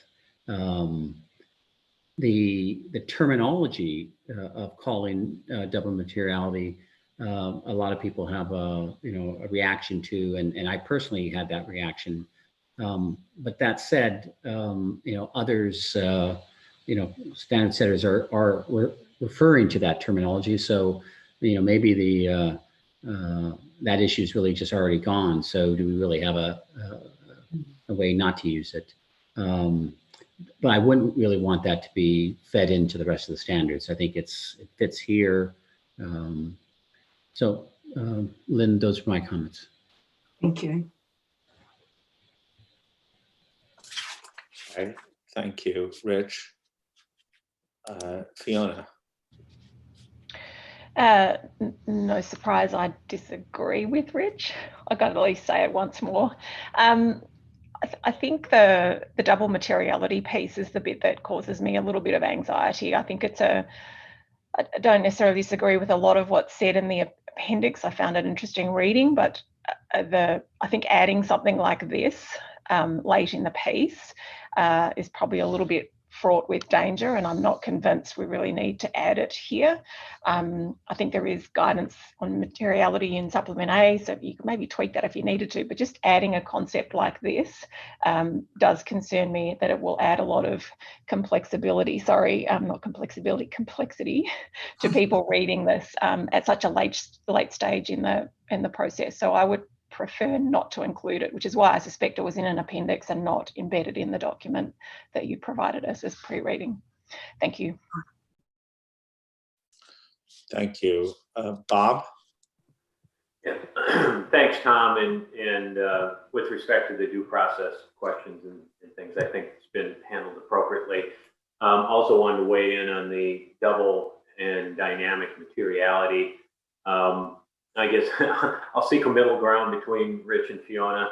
I don't think the concepts as described in Appendix 3 are necessarily new concepts, so I kind of agree with Fiona in that point that maybe tweaking what we already have would be helpful. On the other hand, because some of the major frameworks are referencing double materiality and describing it in this context, I would be comfortable with including double materiality. I feel a little bit differently though about dynamic materiality, because I do really think that practitioners do understand that over time materiality changes. It's in everything we do. You look at materiality in each engagement as it applies to the subject matter over time. So I didn't find that particularly helpful, especially when we went on then and said in practical terms, you know, that it might be important to have good knowledge. I think those concepts, that's always important. So I thought it was a little bit just maybe confusing the issue a little bit by bringing in the concept of dynamic materiality, but I would be comfortable with the double materiality reference simply because it is being used more commonly as indicated by the task force. Thanks. Sorry, the doorbell rung. No one's picking it up. It's getting the joys of Zoom. Isabel. Yes, so I agree that the task force has appropriately responded. So that's for question 6. For question 7, regarding more particularly the assurance report, I still think it's a pity that we have to refer in the example to 2 IAASB. We refer to both IAASB 3000 and IAASB 3410 for GHG. And to me, this is a little bit too much engineered for a simple example, because people may believe that they have to find several standards to be able to do an assurance engagement. And I have in mind what Eric has said, saying, but what should we do if there are some financial information, some historical financial information? So would people understand that because you have some historical financial information, you need also to refer to IAASB? So I would have preferred to stay only with a simple IAASB 3000 example instead of something combining the 2 standards. And on question 8, regarding the double materiality and even the dynamic one, I think it's quite clear, but I would include it in chapter 4 because that's where the entity is choosing what to report. Thank you.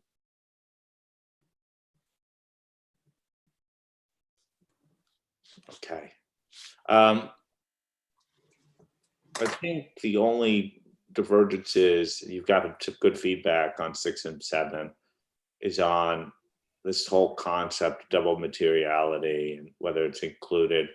I wonder if I could call on Billy just to help us frame sort of the decision in front of us, and then I'll turn it back to Lynn.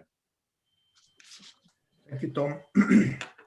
I think when I looked at Appendix 3, I landed in the same position as Kaiuwe. When I read through the information and the example, I also got to the conclusion, but this is not really about materiality from the practitioner's point of view. This is more to do with the characteristics of suitable criteria.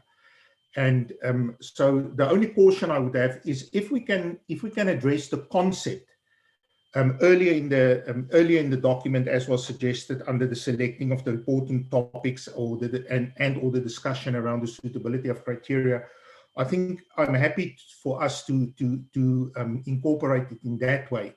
But I think we just need to be very careful that we don't introduce new concepts through non-authoritative material.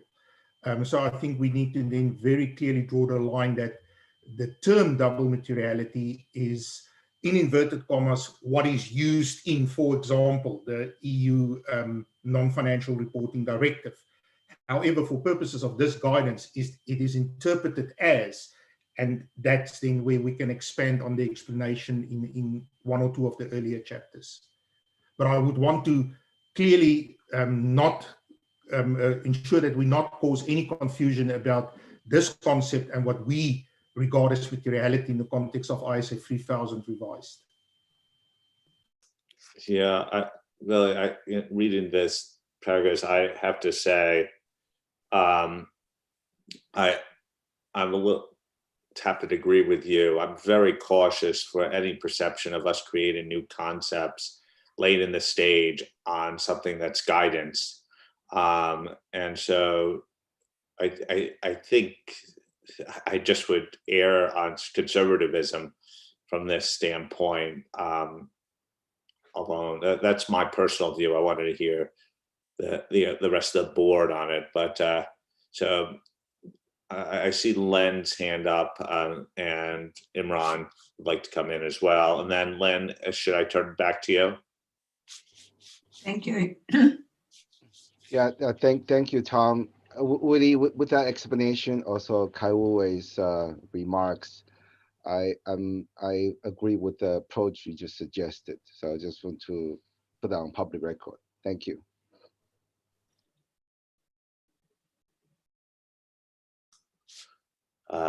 Imran.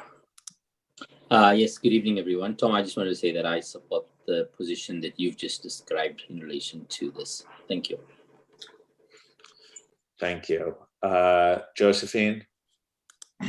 Yeah, as Imran has just said, I support your position on this as well. Thank you. Thank you. Kai Morton?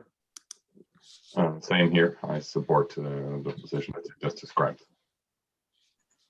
Feeling flattered right now, but I'm hoping it's on the basis of the soundness of my argument. Julie? Yeah, and Tom, I'm in the same place as the others. I support the position you'd put forward around this topic. Okay. Are there others who haven't spoken who sort of are in the same place as me? You can raise your hands digitally. I don't have to call on everyone. I see Sue, I see Fiona, I see Roger, I see Chun-Wei, I see Sachiko, I see Isabel, I see Fernando, I see Bob. So Lynn, you get a really sort of sense of be very cautious about introducing this concept because it could be misconstrued as a new concept and guidance at a very late stage of the project. Yeah, Tom, I am very reluctant to introduce the concept because I think there are new concepts in it that we haven't actually thought through entirely to this point in time or considered. And I'm also concerned that we haven't publicly consulted it. So I think we will probably end up with nothing in the guidance in this regard. That's my bottom line reading of what's been said. And I know some people would like it.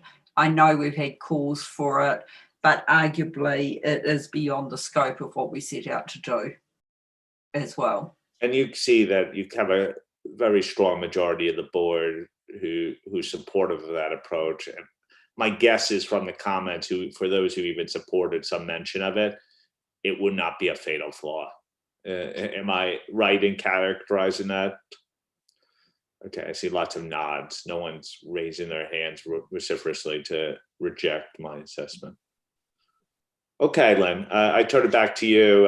Maybe you want to hear, that was only one element of what you heard in this round. So maybe you want to sum up any reaction to 6, 7, and 8.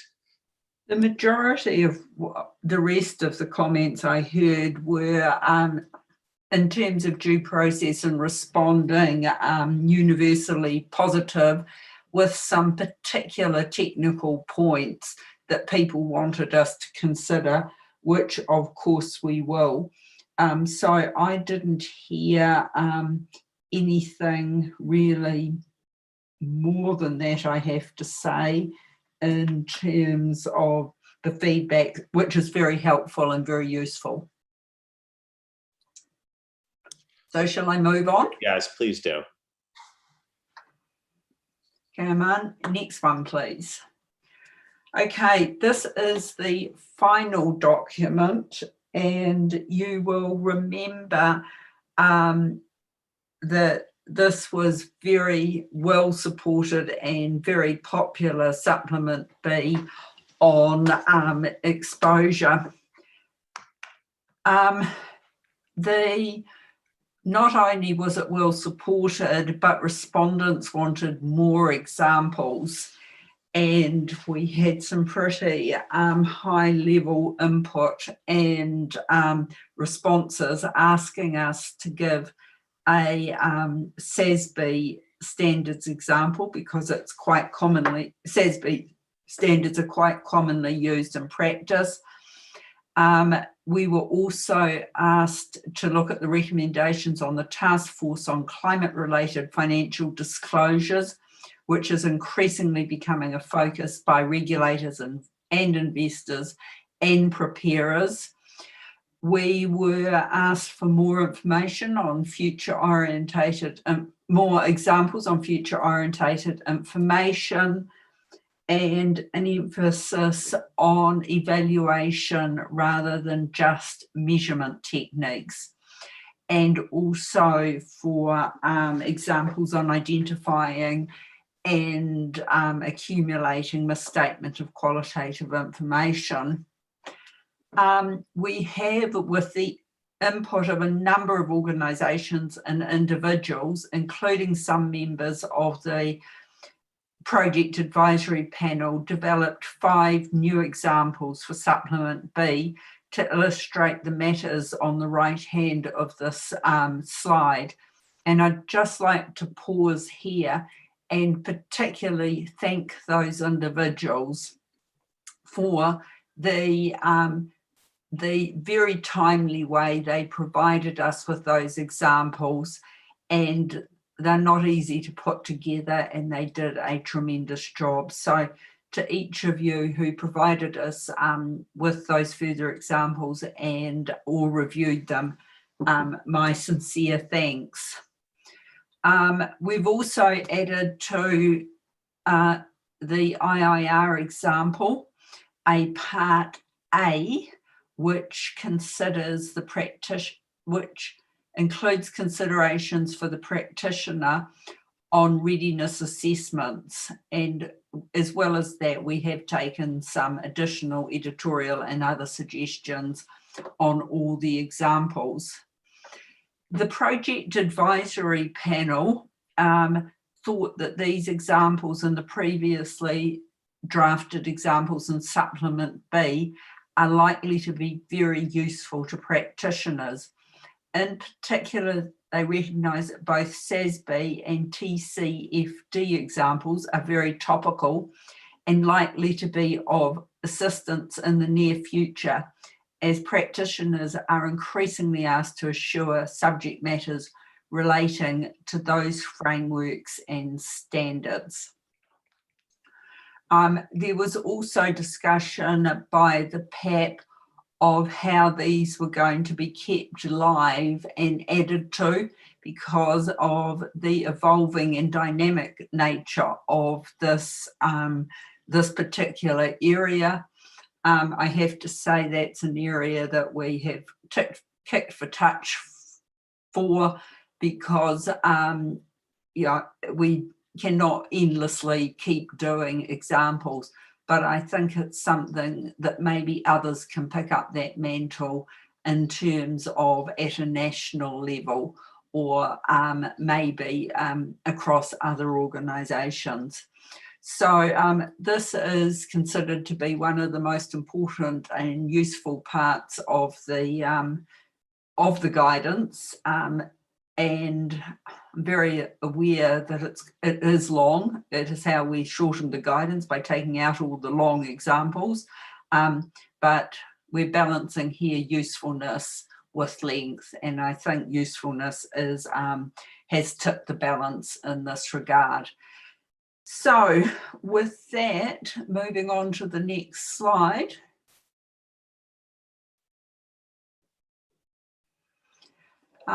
Interested in terms of supplement B for whether the task force has actually responded appropriately on examples 1 to 12, and whether you like the addition or have any comments on the addition to part A of example 10, and any first comments on the additional examples in 13 to 17 as they address the 10 challenges identified. So back to you, Tom. Thank you. Responses to questions 9 and 10?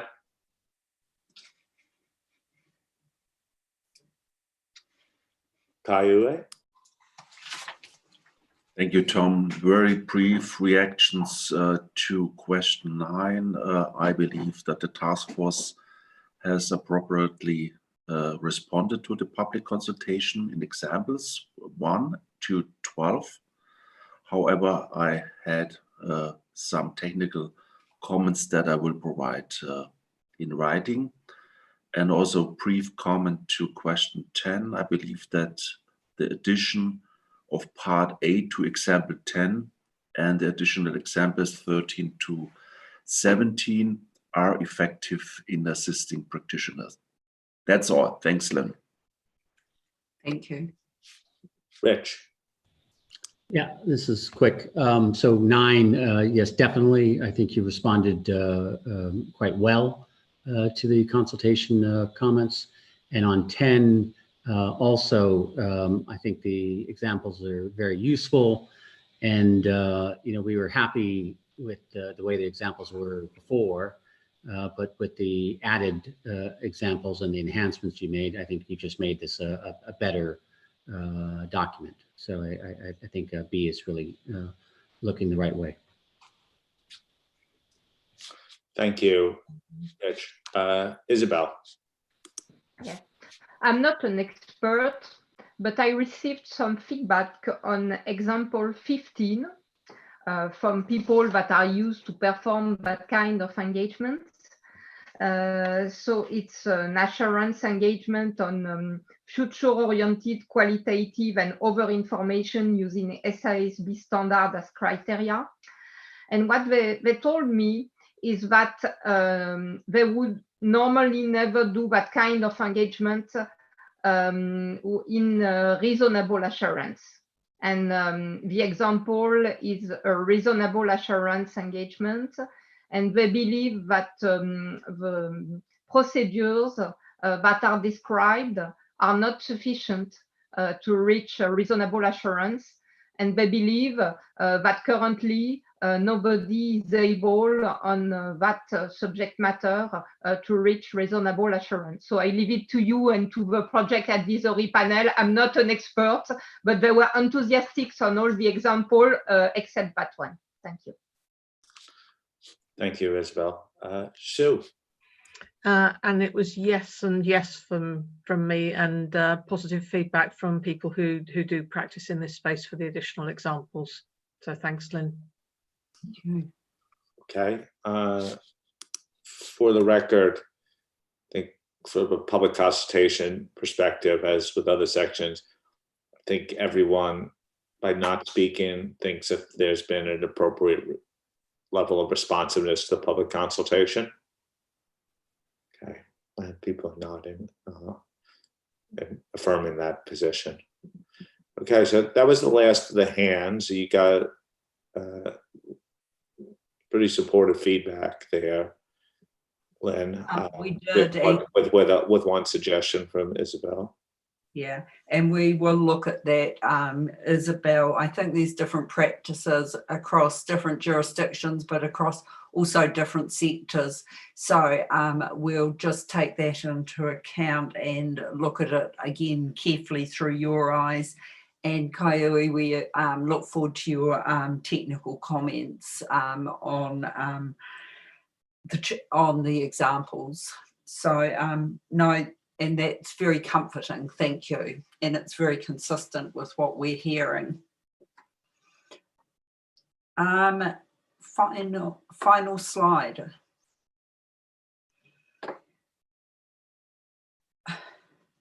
Okay, where we are looking to go from here is early in the new year, we're going to explore with Bev and the team at the IFAC and the IAASB how far we can get in terms of having a digital version in place, either for publication or very soon after that. We think that's an important point to an important development in terms of this guidance, because it has been designed to be dipped in and out of, and for people to not necessarily read it from beginning to end, but to find what they need guidance of and work from there. When I said those words to the PAC members, one of them said, well, actually, Lynn, I read it from beginning to end and it reads fine as a document as well. So I found that comforting, but I do think in terms of future utility, having a digital version is important. We are heading towards seeking approval for both the EER guidance and Supplement B in March. Whether Supplement A goes on the same track or through the other process has yet to be decided. And I think actually, technically, we have already approved Part A of Supplement A. However, we will put both parts of Supplement A back in front of the group for decision. But still our priority will be on the EER guidance and Supplement B at this stage. Before I finish, I'd just like to acknowledge just before I say that, in terms of what I've heard today, in terms of both the guidance and the supplements, I don't see any problems with getting these documents turned around reasonably quickly. So we'll get them out relatively early for people before the March meeting. And before I conclude, I just want to, Pauline leaves us on the 18th of December and goes back to her day job at PwC. And I would just like to put on the public record the board's sincere thanks and appreciation for the magnificent job you have done, Pauline, in pulling together all of this guidance into a coherent package that I have no doubt will be of incredible use to practitioners out of there. So I'd just like everybody to join me in thanking Pauline in the normal way. Pauline, would you you could turn on your camera so we could see you, and thank you. Thank you very much.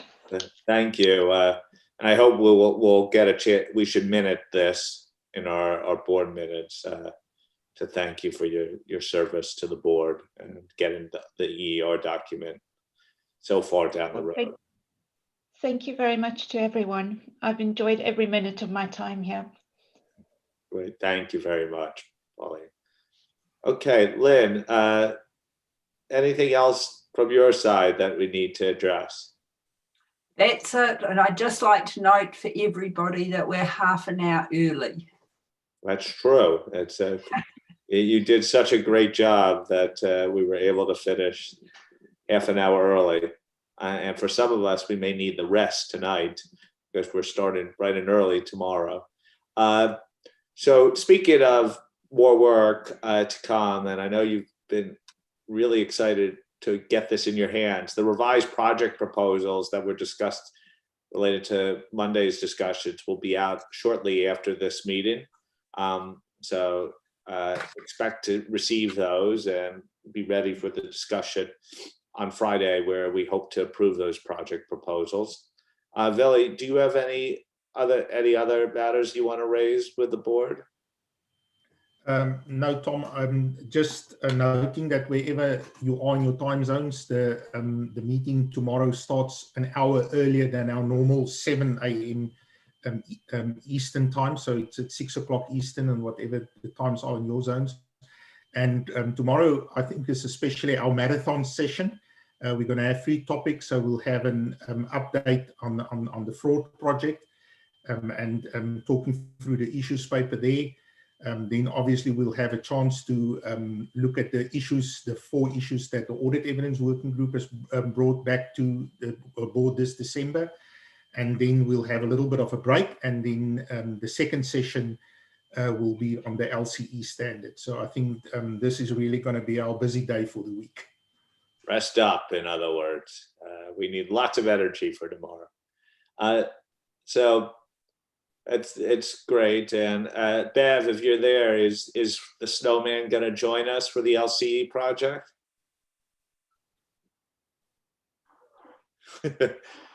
If you remember last December's meeting, you all know about the snowman. So I'm pretty sure the answer will be a yes. Okay. He's going to join the fraud presentation, surely. If he doesn't make it for LCE, he'll make it for fraud. Okay. Well, thank you everyone for today's session. I'm really confident about the state of the EER document. And I think we're getting ready to issue it after our March meeting. So that's super. Thank you, Lynn and team. And thank you all. Have a good evening, or if you just started the day, have a great day. And I'll speak to you tomorrow. Bye. Thank you very much. Goodbye. Goodbye. Have a good evening. Bye.